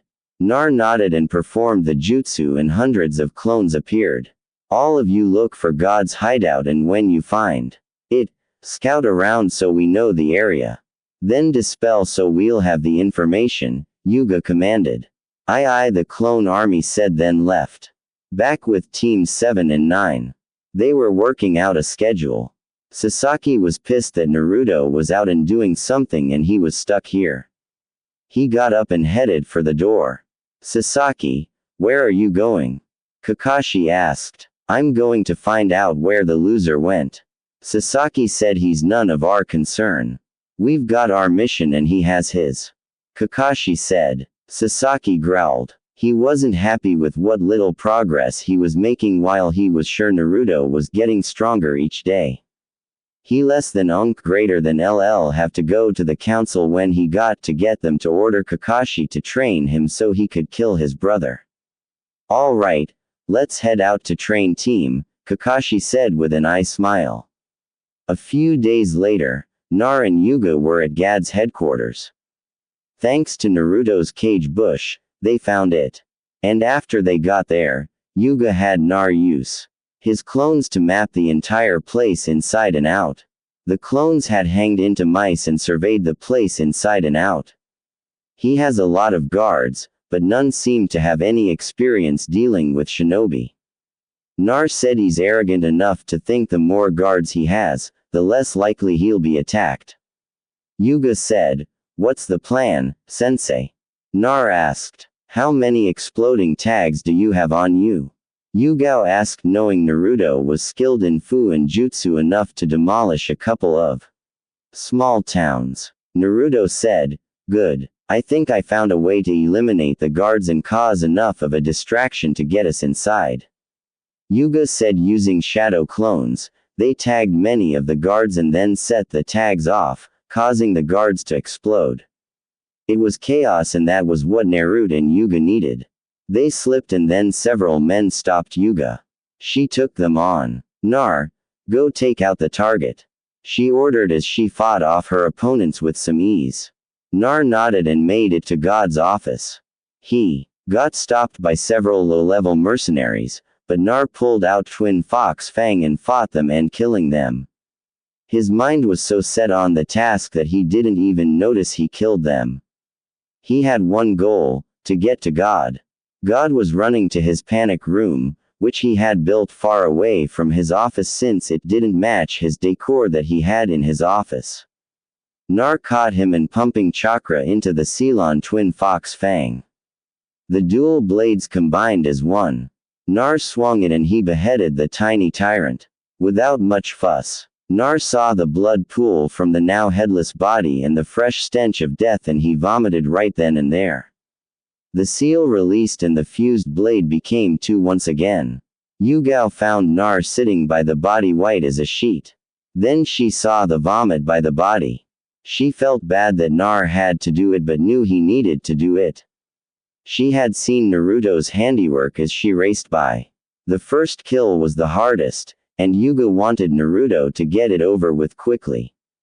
It would have been much worse if she held off any longer. She knelt down and placed a hand on his shoulder. She felt him flinch. "It's all right, Nar. You did what you had to do, and I don't think any less about you, and I don't think Tenten will either," she said gently. Nar nodded as he wiped his tears away. After that, they got up and ransacked God's office for anything. They found several interesting things. Nar and Yuga came back to Suna's house and Yuga presented Suna with all the account numbers of Gado. Suna cried. Upon receiving this, Sasaki was absolutely angry with this since Naruto had done a mission that would be considered a B or a rank. "How come I'm stuck here while that loser gets stronger? I'm an Uchiha and I demand to be trained. I have to get stronger so I can kill my brother," Sasaki shouted. Team 11 and 9 looked at Sasaki with disgust. Lee and Guy muttered about how youthful Sasuke was being. "Look, you'll get the training that your sensei deems fit to teach you," Yugao said sternly. "I'm an Uchiha. This stuff is below me," Sasaki said arrogantly. "It's arrogant shinobi like you that are likely to be killed first in battle." Nei said, "No one can't beat me. I'm an Uchiha," Sasaki proclaimed. "Come, Nar, let's less than greater than go out and train some more," Yugao said, not wanting to hear any more Uchiha boasting. Nar nodded. "Got up. Sensei, may I join Nar?" Tenten asked. "Of course," Tenten Guy said. He knew Yuga could help Tenten more than he could, since he didn't specialize in weapons at all. And Yuga did, but he didn't know of Tenten's training that she had in Naruto's mindscape. The confrontation on the bridge would be one no one would forget. Teams 7, 9, and 11 were all there, and Zabuza was shocked to see the reception. Haku behind her hunter nin mask recognized Nar. She leapt over and pulled him into a tight hug. "Nar, it's less than greater than so great to meet you," she said through her hunter nin mask. "Haku?" Nar asked as he recognized her voice. Haku nodded and pulled off her mask, revealing her face. She had a smile on her face as hugged Nar again, this time with Nar hugging right back. This was definitely a better greeting than the one Tenten gave him when they first met in person. He wasn't squeezed painfully. It was a nice gentle and firm hug. What's going on?" Kakashi asked confused. "Sorry, Kakashi, but that's something only the Hokage and I are privy to," Yugao said, knowing Naruto had just met another one of his companions, it seems. Tenten smiled as she saw Haku for the first time in person. She had to fight the urge to join in on the hug since she couldn't reveal how she knew Haku. Not yet, at least. "Haku, what's this?" Zabuza asked, looking at his weapon. "I'm sorry, Zabuza, but I can't hurt Nar," Haku said. Zabuza saw this and then sighed. He had wanted to make Haku into his weapon, but could never push Haku into doing what he wanted her to do. And over time, he grew to care for Haku like a daughter instead of a tool. "I release you, Haku. Go with him," he said with a sigh. "Zabuza?" Haku asked shocked. "Go live your life, Haku. I'll be fine, Zabuza said. Haku just nodded as she wiped a tear away. That night after the work on the bridge, Naruto, Tenten, and Haku met. It's great to meet you in the flesh, Tenten said. Yeah, me too, Haku said with a smile. They chatted for a while, catching up on what's been going on in their lives since they last saw each other. So that's two. I wonder how I'll meet the other three, Nar asked. Tenten and Haku thought the same thing. The bridge was getting finished, and Yuga decided it was time to leave. Team 11's mission was over with. Haku joined Naruto and Yuga back with Yuga sending a note back to the Hokage. So Naruto said goodbye to Tenten and then headed back to Konoha with Yuga and Haku. It was decided that Team 9 would remain in wave with Team 7 since they might still need backup if any of God's forces were left and might try something. Yuga and Naruto highly doubted this since they took care most of them. But as a shinobi, you could never be too careful. Nar, Yuga and Haku stood in front of the Hokage. A Team 11, it's great to see you back. And who is this? Hai asked. Yugao gave her report and told who Haku was. Haku was surprised that they knew about her and the other girls. She turned to Nar and smiled at her. This put her at ease since if Naruto wasn't worried then that meant he trusted them. So she'd trust them. I see. And Haku was never an actual shinobi, right? Hai asked as she stroked his beard as he smoked his pipe. No sir, Haku said. This is perfect. Yuga, would you mind if I put Haku on your team? Hai asked. No sir, Yuga said shaking her head. Excellent, Hai said. Then began the paperwork. He tossed Haku a headband and she placed it on her forehead. Congratulations, you're now a shinobi of Konoha. May the will of fire burn forever within you, he said. Thank you, Lord Hokage, Haku said, bowing. After that, Haku was set up in an apartment next to Naruto's. Nar sighed as he got back to his apartment. He tossed his stuff nearby and slumped to the couch exhausted. Tears began to leak from his eyes. He had killed. He couldn't get over it. He had killed in multiple times, too. Did that make him a monster or something? Even after spending so much time with his girls, in his mind, he still had some lingering self-doubts. He could feel himself tremble all over as more tears spilled from his cheeks. He cried himself to sleep that night. The next day, Nar got up not feeling like himself. A knock on his door jarred him from his zombie state. He answered it and found it was Haku. She walked in and pulled him into a tight hug. Haku, he asked in a croak. Sophia told me last night in my dream about what you did, Haku said as she began rubbing his back. Nar just broke down again. He thought he had cried enough last night, but it seemed that he had more tears. Haku just hugged Nar and took them to the couch to be more comfortable. They sat there with Haku comforting him as much as she possibly could. When Nar had settled, Haku went to cook something for Nar and herself. She was happy that Nar had food in his cupboards. She had to thank Yuga for this. So, Haku made a nice meal for them both, and Naruto spilled out how the mission went.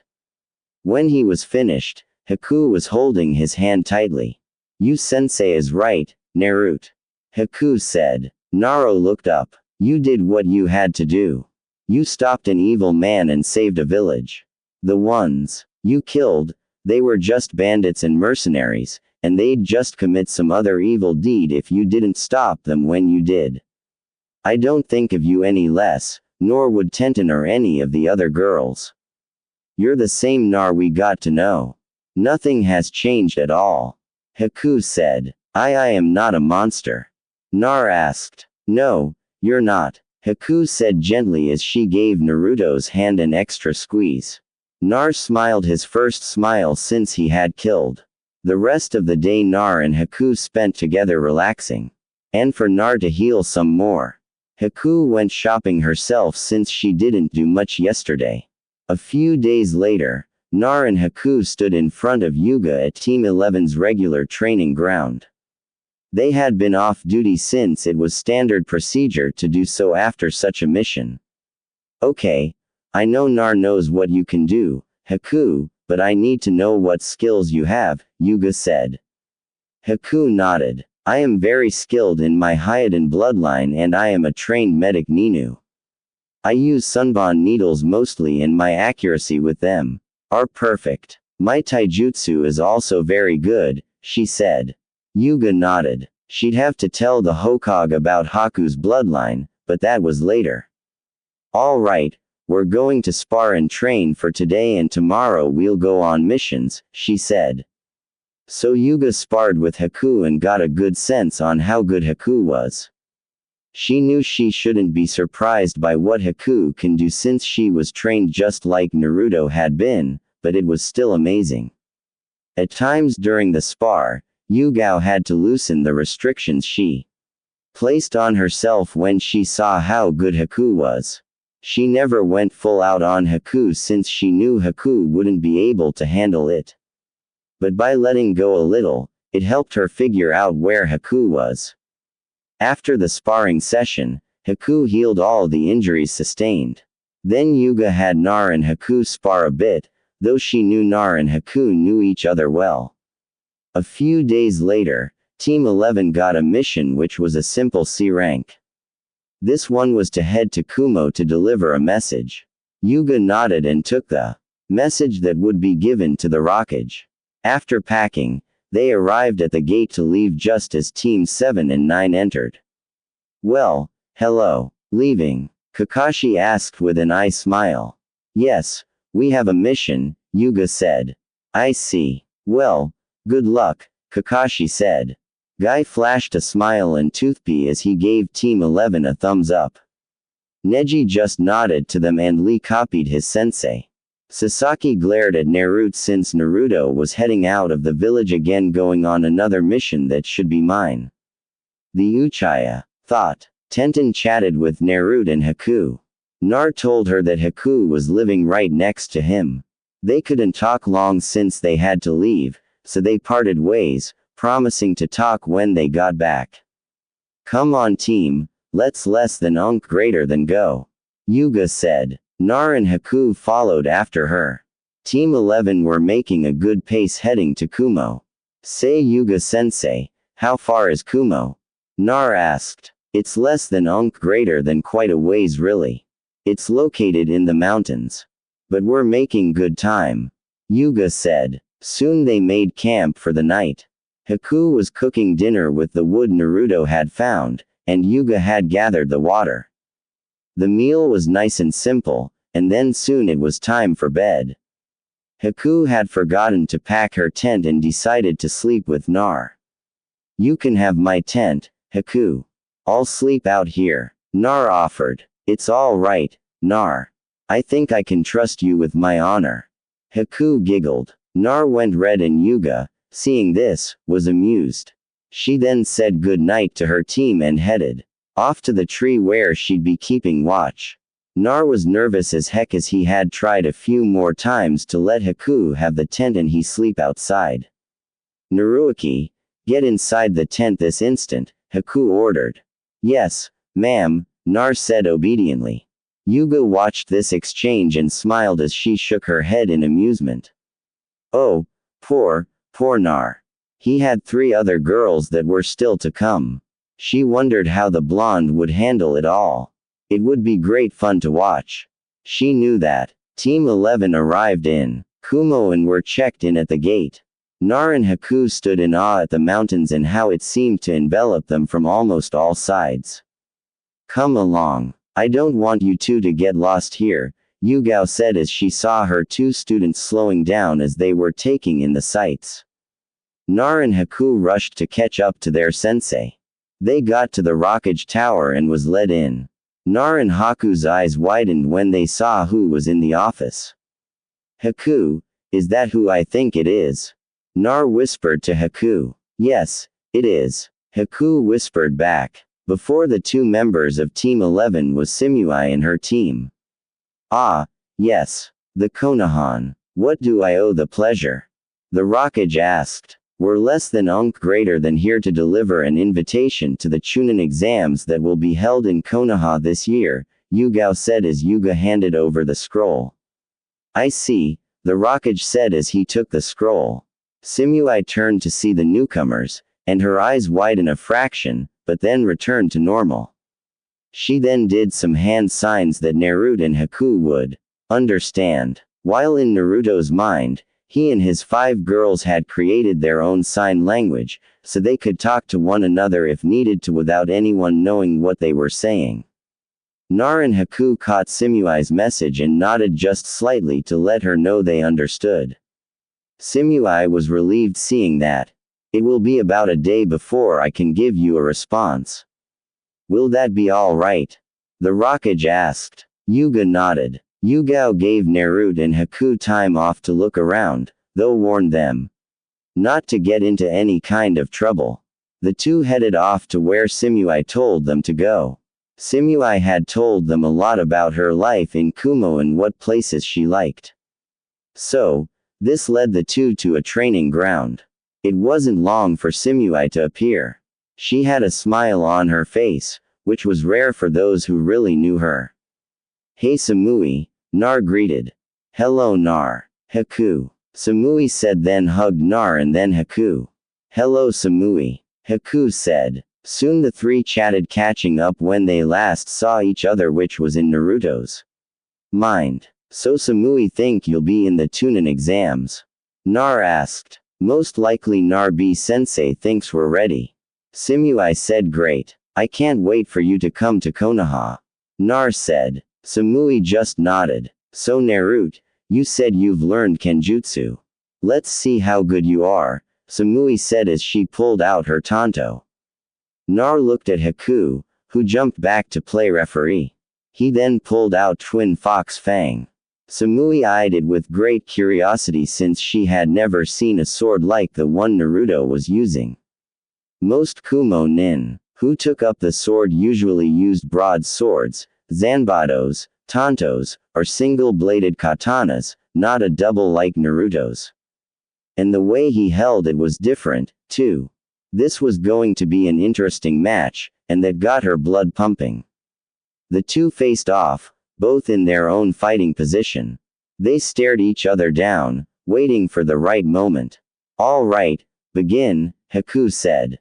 With speed, Samui and Nar raced towards one another, their blades of steel shining in the sun. The sound of clashing steel echoed through the training ground. Samui and Nar moved in almost Chunin-like speed as they clashed. Every slash Samui made was parried by Naruto and vice versa. Both weren't giving either an inch, though remained cognizant that this was just a spar and weren't out to really hurt the other. It didn't stop them from pushing each other to even higher heights, though. Haku watched wide-eyed since she had never seen anything like it. This spar also drew attention. Yuga was watching as well as Samui's team. Yo, it's blonde against blonde. They are so getting it on. A tall, dark-skinned shinobi with 8 swords on his back, badly wrapped. A ponytailed blonde sighed as she rubbed forehead and groaned. A red-haired, dark-skinned girl was shocked seeing the fight. No way. He's actually fighting Samui on even ground, she said. A white-haired dark-skinned boy with a sucker in his mouth watched on. But if he beats Samui, then that could cause a big rift, and the Rockage would demand retribution for the boy beating Samui. And the Hokage will deny it. And then it will cause a war between Kumo and Konoha, and we'll be fighting in a great war. And, shut up, Omoi. The red-haired girl shouted as she slammed her fist into Omoi's face. This caused Omoi to fall over. The ponytailed blonde sighed as she saw this and shook her head, then turned back to the bad rapper, who was writing furiously in a notepad, nodding to himself as he hummed a beat or something like it, and wondered why she was in between these weirdos. Yuga watched, eyeing the girl's technique. She liked what she was seeing. Nar had come far with his training to be able to fight on the same level as Samui. Though Yuga didn't know Samui's name, she did know that Samui was quite skilled with the tanto she wields. She also didn't know that Samui was one of Naruto's girls and she had the same kind of training in Naruto's mind. Back on the field, Naruto and Samui finally pulled back. They were both breathing heavily. "You are quite good," Samui said. "And you've gotten better," Nar said. They both smiled at each other as they moved in and clashed blades again. This went on with the sounds of clanging steel echoing. Tenten would have been in heaven hearing this. Finally, they jumped back to give each other some distance. "We're evenly matched, it seems," Samui said. "It appears that way. Shall we end it?" Nar asked. "Yes, that sounds good," Samui said. They sheathed swords and then moved in for a taijutsu match. "What in the world is Samui doing?" "She was doing great with her tanto," the redhead asked. "Not sure," the ponytailed girl said with a shrug. Back to the match, Samui threw a punch with Nar slapping it away and then tried to kick Samui. Samui jumped away, but Nar followed her and kept up his assault. Samui felt overwhelmed, but she kept her composure and blocked all attacks as she waited for an opening. She found one and slammed an elbow into Naruto's chest. Nar threw an uppercut into Samui's gut at the same time. They jumped away from each other, panting hard. "Call it a draw," Nar suggested. "It won't be cool, but yes, a draw," Samui said. She knew she was getting tired and wouldn't be able to last too much longer and knew Nar still had fuel to burn. Haku called the match and that's when Samui and Nar noticed the audience they had. Nar looked embarrassed as he rubbed the back of his head. Hey," he said. "Very eloquent, Nar," Haku said with a roll of her eyes as she was checking over Samui and Nar for injuries. Yugao walked over to Nar. "That was well done, Nar," she said. "Thank you, sensei," Nar said bowing. "Yo-yo, that was Titan with so much dynamite. The Kumo nin with the 8 swords wrapped." Nar asked. Samui sighed as she massaged her temples. "Naro, Haku, this is my sensei B," she said. "You call me Killer Bee because I float like a butterfly and sting like a killer bee." "Yeah," Kurabi rapped. "These are my 2 teammates, Karui and Omoi," Samui said, ignoring her sensei. "How the hell did you fight Samui on such even ground?" Kui demanded. I trained hard," Nar said. "Yes, but how do you know Samui?" "That's the question," the ponytail blonde-haired girl asked. "Who are you?" Nar asked. "This is Yugo ni," Samui introduced. "Oh, so hi everyone. My name is Naruto Uzumaki," Naruto said with a grin and a wave. "I am Haku," Haku said bowing. "And I am their Jun-sensei Yuga," Yuga said. After that, the small crowd had dispersed. But Karui still wanted to know how Naruto was able to fight against Samui and hold his own. She wanted to know because Samui seemed to have grown or something over the months and she was now the best on the team. Not saying she wasn't, but she was a hell of a lot better than before. She knew more and was wiser, too. Yugito wanted to know this as well as how Naruto knew Samui since as far as she knew Samui had never run into Konohasha Shinobi at all before. She would have heard about it from Karui and Omoi about it and they looked just as surprised. About Nar. So, how did Nar and Samui know each other? "Come on, Nar. There's places I want to show you and Haku," Samui said. She pulled Nar and Haku away. Yugao smiled at this since she had figured out that Samui was one of Naruto's girls and left. Karui was shocked and decided to follow them. In her mind, Nar and Haku had somehow brainwashed Samui. It was the only reason she could think of, so she followed the 3. She grabbed and dragged Omoi with her since she needed a witness. Omoi waved his arms in protest, as he kept asking Karui what was going on but got no answer. Yugito followed after them since she knew she'd have to keep them out of trouble. This left B standing there oblivious to everything as he kept writing in his notebook. Samui was happy to see Naruto and Haku. She had gotten a letter from Sophia when she woke up to explain things. She was pleased she could still fit into her old clothes since buying new ones were a pain. She dodged questions about her excelled performance from her team and soon everything went back to normal. Though she knew the questions would come back now with Naruto and Haku showing up. She had no clue when she'd meet Naruto in person, but was pleased it wasn't that long since it wouldn't be very cool if it took a long time at all. And this is the stand I go to most when I am hungry, Samui said. Do they serve ramen? Nar asked. Haku smacked Nar in the back of the head. Ow, Haku. Why'd you do that? Nar wed as he rubbed his sore head. I thought, we snipped away that ramen addict out of you in your mind. I guess you need a refresher, Haku said. Samui smiled at this and then led them inside to a table. Kui and Omoi were right behind them. So tell me again why we're doing this?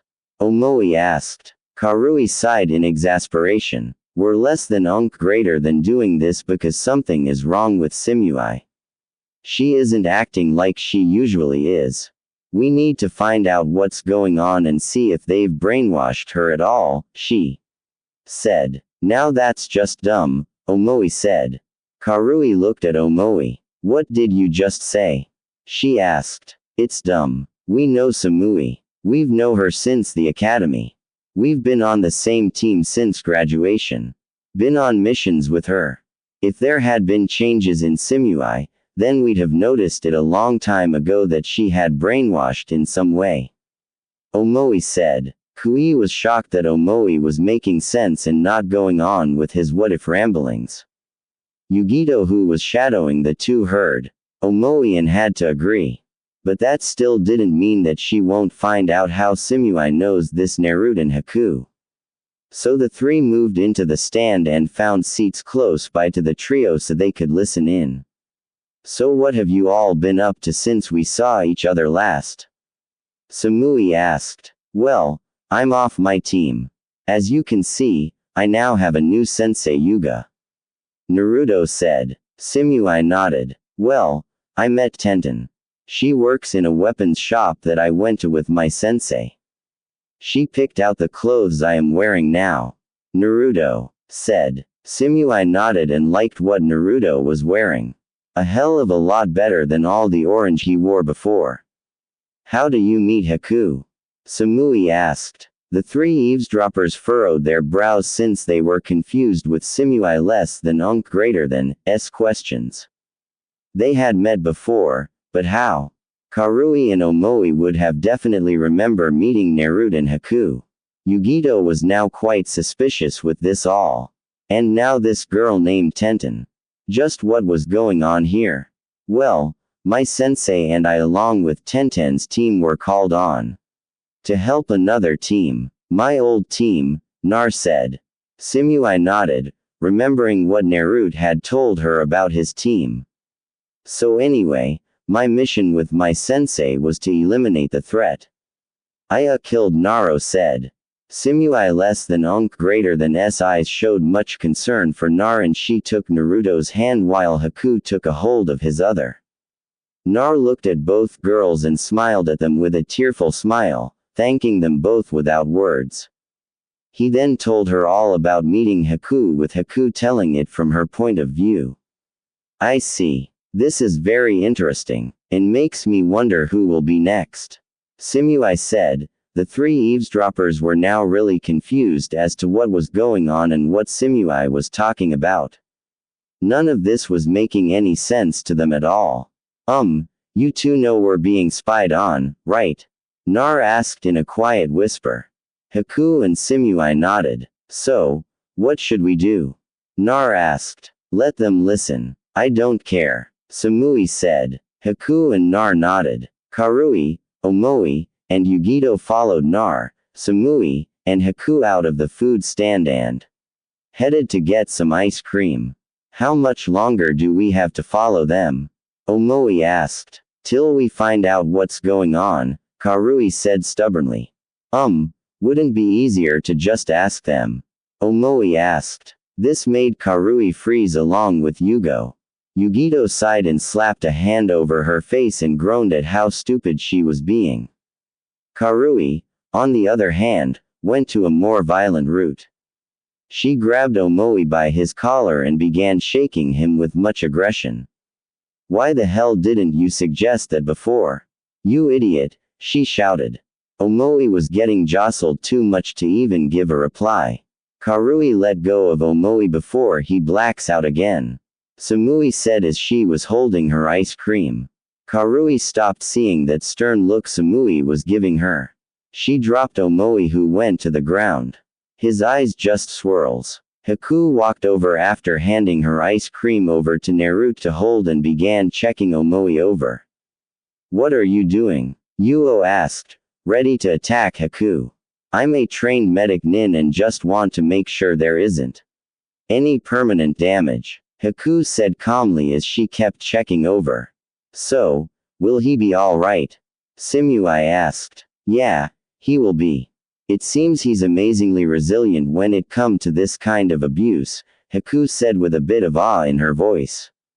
Of course, Karui has been using Omoi as a punch bag of sorts since they were little kids, Yugo said. Nar handed Haku back her ice cream. Why were you three following me? Samui asked coolly. We want to know what the hell is going on, Karui said. Yugo sighed and wondered why Karui had to just dive right in. I see. And why is this any of your business? Samui asked as she narrowed her eyes.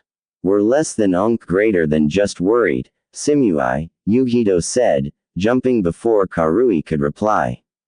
I appreciate your concern, but Naruto and Haku haven't done anything to me and will ever, Samui said. And how do you know that? Kui asked. By the will of God herself, Samui said. This made Karui and Yugito blinked. What the hell did that mean? The next day came and Nar and Haku said goodbye to Samui at the gate with promises to see each other when Samui gets to Konoha for the exams. After that, Team 11 headed back to their village. Once back, Yugao gave the report and the addition of Nar finding another of his girls when in Kumo. Heen just sighed and shook his head. The way things are going with Nar. All of his girls will be here in the Chunin exams. The old leader thought. Hyzen didn't know how true his prediction was, but shelled it since he had a bigger issue to deal with. In front of him was all this paperwork. Nar, Haku, and Tenten hung out with each other. With Tenten deciding to move in Naruto's building, Sashi could be close to Nar and Haku. The building was owned by Hiruzen and allowed it since he liked the idea of Naruto and his girls being together. Satenten's apartment was on one side of Naruto's and Haku's the other. This pleased all three of them as talk was coming about of the upcoming Chunin exams. So, Tenten, you think your team will be entered? Haku asked. Yeah, I'm pretty sure we will. Guy-sensei held us back last time since he didn't think we were ready then. Tenten said the three were in Naruto's apartment just relaxing since all three had a day off, which was rare since both of their teams had very different schedules. That's great, Tenten. I wonder if we'll be entered too, Haku. Nar asked. We most likely won't, Nar. You need a 3-man cell to take the exams, and it's just the two of us, Haku said. Oh, right, Nar. Said frowning. Cheer up, Nar, Tenten said as she rubbed his back. I guess, but it would be cool to be in the exams, Nar said. It would, but we're not experienced enough. We may have the skills, but not the experience, Haku said. Yeah, you're right, Naruto sighed. Naruto. Haku and Tenten were in the Hogue's office wondering why they were summoned. Good for you to come and so promptly. Hai said. What is it, old man? Nar asked. Haku and Tenten just sighed and shook their heads. Hai chuckled. Right to the point, Nar. Well, the reason I called you here is to put Haku and Tenten into your clan, he said. What do you mean? Nar asked with squinty eyes. Yugao had told me about your bloodline, Haku. Hai said as he looked at Haku. Yes sir, Haku said. Word will reach the council of this and they will want to put you into a breeding program to get more Hyoden users. Hai said. No way. They'll not touch Haku, Nar said viciously. Haku shocked to hear this, but smiled as she heard how defensive Naruto got for her. Hai smiled at this. Yes, while I want to strengthen the village with bloodlines, they aren't the all-powerful they are made out to be. Plus, I'd hate to lose one of my most promising ninja to such a program, Hissen said. So to counter it, I am going to have Naruto revive the Uzumaki clan here. What do you mean, sir? Tenten asked. It's less than greater than quite simple really, Haku. Tenten, would you like to change your names to Uzumaki? Hai asked. But we're not ready to marry. Nar yet, Haku said with red cheeks. Tenten was also blushing. Hai chuckled. No, that's not what I am asking. Though I think down the road you two and Naruto's 3 other girls will reach that point. No, by having your last names as Usuzuki, you all can be established as a clan. According to the Konoha Charter, a clan has to be made up of 2 or more members. They can be bloodreeded or adopted into the clan. He said, now since Nar will be the head of the Uzumaki clan, he can adopt you into the clan, but only he can do this. Nar looked at Haku and Tenten. Well, what do you think? He asked. How will this protect me from the council? Haku asked. Good question. The council cannot force a member of a clan into the breeding program. There are bylaws preventing it unless the clan is on the verge of dying out. But I can't see that with you. Only the Hokage and the clan heads can decide that. The council has no control over that at all. Hai said. The 3 looked at each other and discussed things. They then turned to Hiruzen after they finished their talk. We less than greater than LL do it, Naruto said. Good. Now to the paperwork, Hiruzen said with glee. After what felt like an eternity of paperwork, which made Naruto's handish, Tenten and Haku were now members of the Uzumaki clan. Hai ratified it too by placing the Hokage seal on it as soon as it was all filled out and signed. Congratulations. Now there's no clan compound you can use at the moment, but I'll be looking into it. Hai said. That's okay. We're fine where we live right now. Naruto said. Haku and Tenten nodded. The 2 girls had their ninja ids changed to now have their new last names and their clan status. Same with Naruto. With him now being in a clan and clan head, Naruto, as clan head of the Uzumaki clan, it will give you a seat on the council. But we'll discuss that later, Hien said.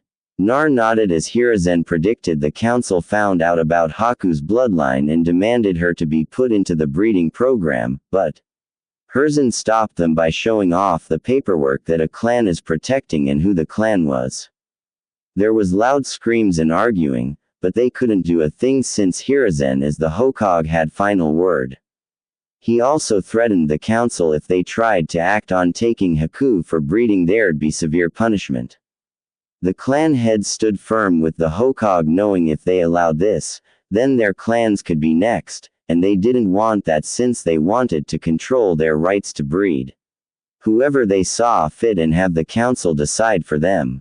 As the exams slowly crept closer, Naruto and Haku got a surprise when they arrived at their training grounds. Yuga was there with someone else. Team, this is Kuji. He's your new teammate, Yuga said. Nar and Haku greeted Kuji. Today, I'm going to let you 3 get to know one another. Then tomorrow, we'll get back to training. Yuga said, does that mean you're going to enter us in the Chunin exams? Nar asked. Maybe Yuao said mysteriously. Nar pouted at the answer. So Kuji, What kind of skills do you have? Haku asked. I am a sensor type.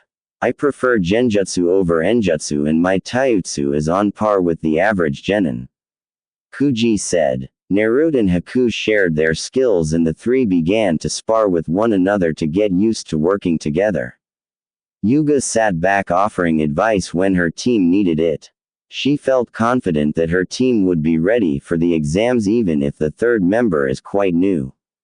She saw how Naruto and Haku were quickly integrating Kuji quite quickly. Yes, they would most likely be ready and she'd make sure of it.